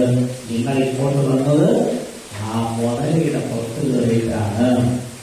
ഇത് പക്ഷെ കഥ കേട്ട സമയത്ത് അവൾ ചോദിക്കുന്നത് കഷ്ടം, നിസാരമായ ഒരു ജീവിത സുഖത്തിന് വേണ്ടി അങ്ങ് എന്നെ സമീപിച്ചതിന് പകരം പരമാനന്ദമായിട്ട് തരാൻ പറ്റുന്ന ആ ഭഗവാനെ സ്മരിച്ചാൽ പോരായിരുന്നു എന്ന് കേട്ടപ്പോൾ ആ ഒരല്പ നിമിഷം കൊണ്ടാണ് ഇദ്ദേഹം ഒരു മഹാത്മാവായി മാറിയത്. അപ്പൊ ശ്രീശോഭരമേശ്വരി പറഞ്ഞത് വളരെ ശരിയല്ലേ, ചില വാക്കുകൾക്ക് ഭാഗവതത്തിന്റെ അതേ ഫലമുണ്ടാകുന്നു. അതുകൊണ്ടാണ് അദ്ദേഹം പറഞ്ഞത് സത്യോഹൃത്യവരുദ്ധ്യതേ. ഭാഗവതം ചില പ്രത്യേക അനുഭവത്തിൽ കൂടെ ഉള്ളിൽ തട്ടുമ്പോഴാണ്, നിമിഷ നേരം കൊണ്ടാണ് ചില ആൾക്കാര് മഹാത്മാവിന്റെ പദവിയിൽ എത്തിച്ചേരുന്നത് എന്നാണ് പറഞ്ഞു. ശ്രീശോഭരമേശ്വരി പറഞ്ഞു. അതുകൊണ്ടാണ് പുരാണതിലകമാണ്, വൈഷ്ണവന്മാർക്ക് ഏറ്റവും പ്രിയപ്പെട്ട ധനമാണ് എന്ന് പറയുന്നത്. പ്രഭാഷണം തുടങ്ങിയതും തപോധനന്മാരെ പറ്റി പറഞ്ഞിട്ടാണല്ലേ. എന്ത് വൈഷ്ണവായ ധനം, വൈഷ്ണവന്മാർക്ക് ധനമായിട്ടുള്ളതാണ് ഭാഗവതം. അതുകൊണ്ട് ഇതാരാണോ ദിവസേന വായിക്കുന്നത്, കേൾക്കുന്നത്, പറയുന്നത് അവർക്കെല്ലാവർക്കും എല്ലാ ജീവിത ദുഃഖങ്ങളും തുറന്ന് പരമാനന്ദത്തെ പ്രാപിക്കാൻ സാധിക്കും. അതുകൊണ്ട് ശിശുപരമേശ്വരി അവസാനം അവരോട് പറഞ്ഞു, അതുകൂടി പറഞ്ഞാൽ ഈ പ്രഭാഷണം പൂർത്തിയാക്കുകയാണ്. സ്വർഗേ സത്യേത കൈലാസേ വൈകുണ്ഠേ നാസ്തേയം രസഃ. സ്വർഗത്തിൽ ഭാഗവത രസമില്ല, സത്യലോകത്തിലും ഭാഗവത രസമില്ല, കൈലാസത്തിലും ഭാഗവത രസമില്ല, വൈകുണ്ഠത്തിലും. ശ്രദ്ധിച്ചില്ലേ ആരാ പറഞ്ഞത്? ധാരാ പറഞ്ഞത് സാക്ഷാൽ ശ്രീശോഭരമേശ്വരി പറയുകയാണ്, സ്വർഗത്തിൽ ഭാഗവത രസമില്ല, സത്യലോകത്തിലും ഭാഗവത രസമില്ല, കൈലാസത്തിലും ഭാഗവത രസമില്ല, വൈകുണ്ഠത്തിലും ഭാഗവത രസമില്ല. അതുകൊണ്ടാണ് നേരത്തെ പറഞ്ഞില്ലേ, എവിടെയോ സപ്താഹം നടക്കുന്ന സമയത്ത് ലക്ഷ്മി ദേവിയോട് ചോദിച്ച് ലക്ഷ്മി സമേതനായി ഭഗവാൻ പോലും സ്വന്തം വൈകുണ്ഠം നിജലോകം പരിത്യജ്യ എന്നെ പറയുന്നു. സ്വന്തം വൈകുണ്ഠലോകം പോലും ഉപേക്ഷിച്ച് ഭഗവാൻ എവിടെ വന്നിരുന്നു? സപ്താഹങ്ങൾക്ക് സ്ഥലത്ത് വന്നിരുന്നു എന്ന് പറഞ്ഞു. ശ്രീശോഭരമേശ്വരി പറഞ്ഞു, ഭഗവാൻ പോലും സ്വന്തം ലോകം ഉപേക്ഷിച്ച് എവിടേക്ക് വരും? ഭാഗവതം വായിക്കുന്ന സ്ഥലത്ത് വരും എന്ന് ശ്രീശോഭരമേശ്വരി പറഞ്ഞപ്പോഴേക്കും അവിടെ പ്രത്യക്ഷപ്പെട്ടു. ഏവം ധ്രുവാണേ സതിപാദരായണോ മധ്യേ സഭായാം ഹരിയാവിരാസി. ശ്രീശോഭരമേശ്വരിയാണ് മഹാത്മാക്കളുടെ വാക്ക് എന്താണോ പറയുന്നതായി തീരുന്നത്. അവിടെ ഭഗവാൻ വരും, ഇവിടെ ഭഗവാൻ വരും എന്ന് പറഞ്ഞപ്പോഴേക്കും ആ സപ്താഹം പൂർണ്ണമാക്കിയ സ്ഥലത്ത് സാക്ഷാൽ ഭഗവാൻ ഇവിടെ പ്രത്യക്ഷപ്പെട്ടു. ഭഗവാൻ വരുമ്പോൾ ഒറ്റയ്ക്ക് വരില്ല. ഭഗവാന്റെ കൂടെ ആയിട്ട് പ്രഹ്ലാദൻ, ഉദ്ധവ ഭഗവനാതിരി, പ്രഹ്ലാദൻ, മഹാബലി, ഉദ്ധവൻ, അർജുനൻ, അങ്ങനെ എത്രയെത്രയോ മഹാത്മാക്കളുടെ കൂടെയാണ് സനകാദികൾ നടത്തിയ സപ്താഹത്തിന്റെ അവസാനത്തിൽ ഭഗവാൻ ഇവിടെ പ്രത്യക്ഷപ്പെട്ടത്. അപ്പൊ അവിടെ കൂടിയ ഭഗവാൻ എല്ലാവരും കൂടി കീർത്തനം ചെയ്യാൻ വേണ്ടി തീരുമാനിച്ചു. അപ്പം ലക്ഷ്മി ദേവി അവിടെ വന്നിട്ടുണ്ട്, അതുപോലെ ഭവന പറഞ്ഞാൽ പരമേശ്വരൻ അവിടെ വന്നിട്ടുണ്ട്, അതുപോലെ ഭവാന്യ പറഞ്ഞാൽ സാക്ഷാൽ പാർവതീ ദേവി ആ സപ്താഹം പൂർണ്ണമായ സമയത്തോടെ എഴുതിയിട്ടുണ്ട്. അമലാസന പറഞ്ഞാൽ ബ്രഹ്മാവ്. സത്യലോകത്തിൽ ഭാഗവതം കിട്ടാത്തതുകൊണ്ടാണല്ലോ ബ്രഹ്മാവ് ഇടയ്ക്ക് വന്നത്. ഈ സനകാദികൾ നടത്തിയ സപ്താഹത്തിൽ അവസാനത്തിൽ സാക്ഷാൽ ബ്രഹ്മാവും അവിടെ വന്നു. എല്ലാവരും വന്ന സമയത്ത് ആരും ചോദിച്ചിട്ടോ പറഞ്ഞിട്ടൊന്നുമല്ല, പ്രഹ്ലാദൻ താളം കയ്യിലെടുത്തു. മനോഹരമായ ഒരു ശ്ലോകന്റെ പത്മപുരാണ് കേട്ടോ. ആ ഭാഗവത സപ്താഹത്തിന്റെ അവസാനത്തിൽ അനേകം ഭക്തന്മാര് ഭഗവാന്റെ കൂടെ പ്രത്യക്ഷപ്പെട്ടപ്പോൾ അവരെല്ലാവരും കൂടി പറഞ്ഞു, നമുക്ക് കീർത്തനമാവാം. പ്രഹ്ലാദസ്ഥാനധാരി കരണഗതിതയാ ചോദ്ധവർത്താം സിധാരി വീണാധാരി സുരക്ഷി സുരകുശലതയാ രാജകർത്താർജുനോഭുൽ ഇന്ദ്രോവാദീൻ മൃദംഗം ജയജയസുകരാ കീർത്തനേ രേ കുമാര യത്രാഗ്രേ ഭാവവക്ക സരസരചനയാ വ്യാസപുത്രോ ബഭൂവ. പത്മപുരാണത്തിലെ അവസാനത്തെ അധ്യായത്തിലെ ശ്ലോകമാണ്. പ്രഹ്ലാദന് താളം പിടിക്കാൻ വലിയ ഇഷ്ടമാണ്, നല്ല താളബോധമാണ്. അവ ഭജന നടക്കുമ്പോൾ പ്രഹ്ലാദനാണ് താളം പിടിച്ചത്. ഉദ്ധവ കാംസ്യധാരി, കാംസ്യം എന്ന് പറയുന്ന ഉപകരണം വായിച്ചത് ഉദ്ധവനാണ്. വീണാധാരി സുരക്ഷി, നാരദ മഹർഷി തന്നെ വീണയെടുത്തിട്ടാണ് ഗാനാലാപനം ചെയ്തത്. സ്വരകുശലതയാ രാജകർത്ത അർജുനോ പോയി. ഭഗവാന്റെ സഖിയായ അർജുനനാണ് രാഗവിസ്താരം ചെയ്തത്. ഇന്ദ്രോവാദി മൃദംഗം, ആ ഭജനയില് മൃദംഗം വായിച്ചത് സാക്ഷാൽ ദേവേന്ദ്രനാണ്. ജയ ജയ എന്നിങ്ങനെ ഇടയ്ക്കിടയ്ക്ക് പാടിക്കൊണ്ടിരിക്കണം. ജയ ജയ എന്ന് പാടുമ്പോ താളതെറ്റാൻ പാടില്ല. താളപ്പിഴയ്ക്കാതെ രാഗത്തിന് അനുസ്യൂതമായി അനുഗുണമായി ജയ ജയ എന്ന് പറഞ്ഞത് സനൽകുമാരൻ മുതലായിരിക്കുന്ന 4 പേരാണ്. യത്രാഗ്രേ ഭാവഭക്ത, ഒരു ഗംഭീരമായ സംഗീത സഭ നടക്കുമ്പോൾ അതിലേറ്റവും പ്രധാനപ്പെട്ടത് രാഗവുമല്ല, താളവുമല്ല, ശ്രുതിയുമല്ല, ഇതൊന്നുമല്ല, ഭാവത്തിനാണ് ഏറ്റവും പ്രാധാന്യം. ഭാവം മുഴുവനും ആര് പകർന്നു കൊടുത്തു? യത്രാഗ്രേ ഭാവഭക്ത സരസവിലനയ വ്യാസപുത്രോ ഭൂവ. വേദവ്യാസ മഹർഷിയുടെ പുത്രനായിരിക്കുന്ന ശ്രീശുക ബ്രഹ്മർഷിയായിരുന്നു ആ ഭജനയുടെ ഭാവം പൂർണ്ണമായിട്ടും അവിടെ സമഞ്ജസമായിട്ട് സമന്വയിപ്പിച്ചത്. അപ്പൊ പിന്നെ ഇത് കേട്ട സമയം എല്ലാവരും കൂടി നൃത്തനം പാടാം. എല്ലാവരും നൃത്തനം പാടുന്നുണ്ട്, പല പല വാദ്യവിശേഷങ്ങൾ ഉപയോഗിക്കുന്നുണ്ട്. അപ്പൊ എല്ലാവരും കൂടി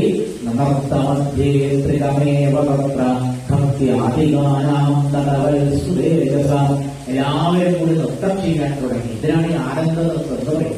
ശ്രീകൃഷ്ണ ഭഗവാൻ നൃത്തം ചെയ്തു, ശ്രീശിവബ്രഹ്മർഷി നൃത്തം ചെയ്തു, ഭക്തിയിലേക്ക് നൃത്തം ചെയ്തു, ജ്ഞാനമാകുന്ന കൊച്ചുകൂട്ടി നൃത്തം ചെയ്തു, വൈരാഗ്യമാകുന്ന കൊച്ചുകൂട്ടി നൃത്തം ചെയ്തു. അവിടെ അലൗകികമായിരിക്കുന്ന ഒരു മഹിമയുണ്ടായി എന്ന് പറയുന്നു.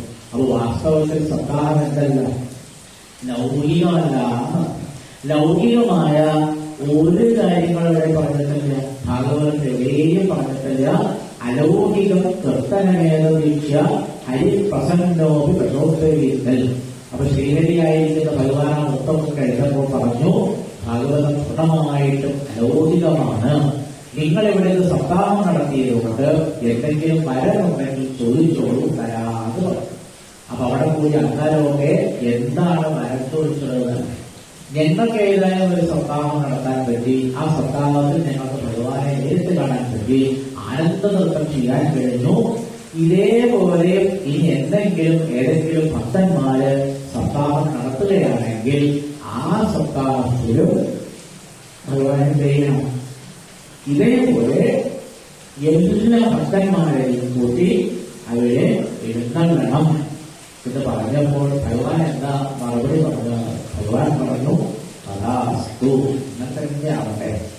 അപ്പൊ അതുകൊണ്ട് ആരാണോ ശ്രദ്ധയോടെ ഭാഗവതം നടത്തുന്നത്, ആരാണോ ശ്രദ്ധയോടെ ഭാഗവതം വായിക്കുന്നത്, ആരാണോ വളരെ ഭക്തിയോടെ ഭഗവാനെ മാത്രം വിചാരിച്ച് ഒരു സപ്താഹത്തിൽ പങ്കെടുക്കുന്നത്, അങ്ങനെയുള്ള സപ്താഹത്തിലൊക്കെ അന്നുകൊണ്ട് ഭഗവാൻ തന്റെ ഭക്തന്മാരോട് കൂടിയിരുന്ന് ഇതേപോലെ നൃത്തം വെക്കാറുണ്ടായിരുന്നു. ഇത് പറഞ്ഞുകൊണ്ടാണ് 6 അധ്യായങ്ങളെ വിസ്തരിച്ച് പറയുന്ന ഭാഗവത മഹാത്മ്യം ഇവിടെ പൂർണ്ണമാകുന്നത്. നമുക്ക് ഏതായാലും ഇന്ന് ഇവിടെ ഇത്രയും നേരം ഇരുന്ന് ആ ഭാഗവതത്തിന്റെ മഹാത്മ്യം ഒരു ഇത്തിരി നേരം പറയാൻ കഴിയും. അനന്തന് പോലും ഇത് പൂർണ്ണമായിട്ട് പറയാൻ കഴിയില്ല എന്ന് പറയും. പിന്നെ നമ്മളെ കൊണ്ട് എന്താ പറയാൻ പറ്റില്ല. അപ്പൊ ഭാഗവത മഹാത്മ്യത്തിലെ 2-3 തുള്ളികൾ മാത്രമാണ് അല്പസമയം കൊണ്ട് നമുക്ക് ഇവിടെ നിന്ന് അനുഭവിക്കാൻ കഴിയുന്നത്. ഇനിയുള്ള എല്ലാ ദിവസവും നമുക്ക് ആ ഭാഗവതം വേണ്ടതുപോലെ വായിക്കാനും കഥകളൊക്കെ വേണ്ടതുപോലെ പറയാനും സാധിക്കട്ടെ എന്ന് പറഞ്ഞുകൊണ്ട് നേരത്തെ നമ്മൾ ശ്ലോകത്തിലോ എന്താ ശ്ലോകത്തിൽ പറഞ്ഞത്? ഇതിക പരമൗക്യം സർവസിദ്ധാന്തസിദ്ധം സപതി നിലനീരത്തെ ശാസ്ത്രപുണ്യം വിയോഗ്യ. നൈമിഷാരണ്യത്തിൽ നിന്ന് സൂര്യൻ പറയുകയാണ്, എല്ലാ ശാസ്ത്രങ്ങളും നല്ലതുപോലെ നോക്കിയിട്ടാണ് ഞാൻ ഈ അഭിപ്രായം പറയുന്നത്. ഈ ശ്രീശുക ബ്രഹ്മർഷി പറഞ്ഞ ഈ ഭാഗവതത്തെക്കാൾ നിർമ്മലമായി 7-14 ലോകങ്ങളിലും യാതൊന്നുമില്ല. ഇതാണ് എന്റെ അഭിപ്രായം എന്ന് പറഞ്ഞുകൊണ്ട് ജീവിതത്തിൽ പരമാനന്ദം നിങ്ങൾക്ക് അനുഭവിക്കാം.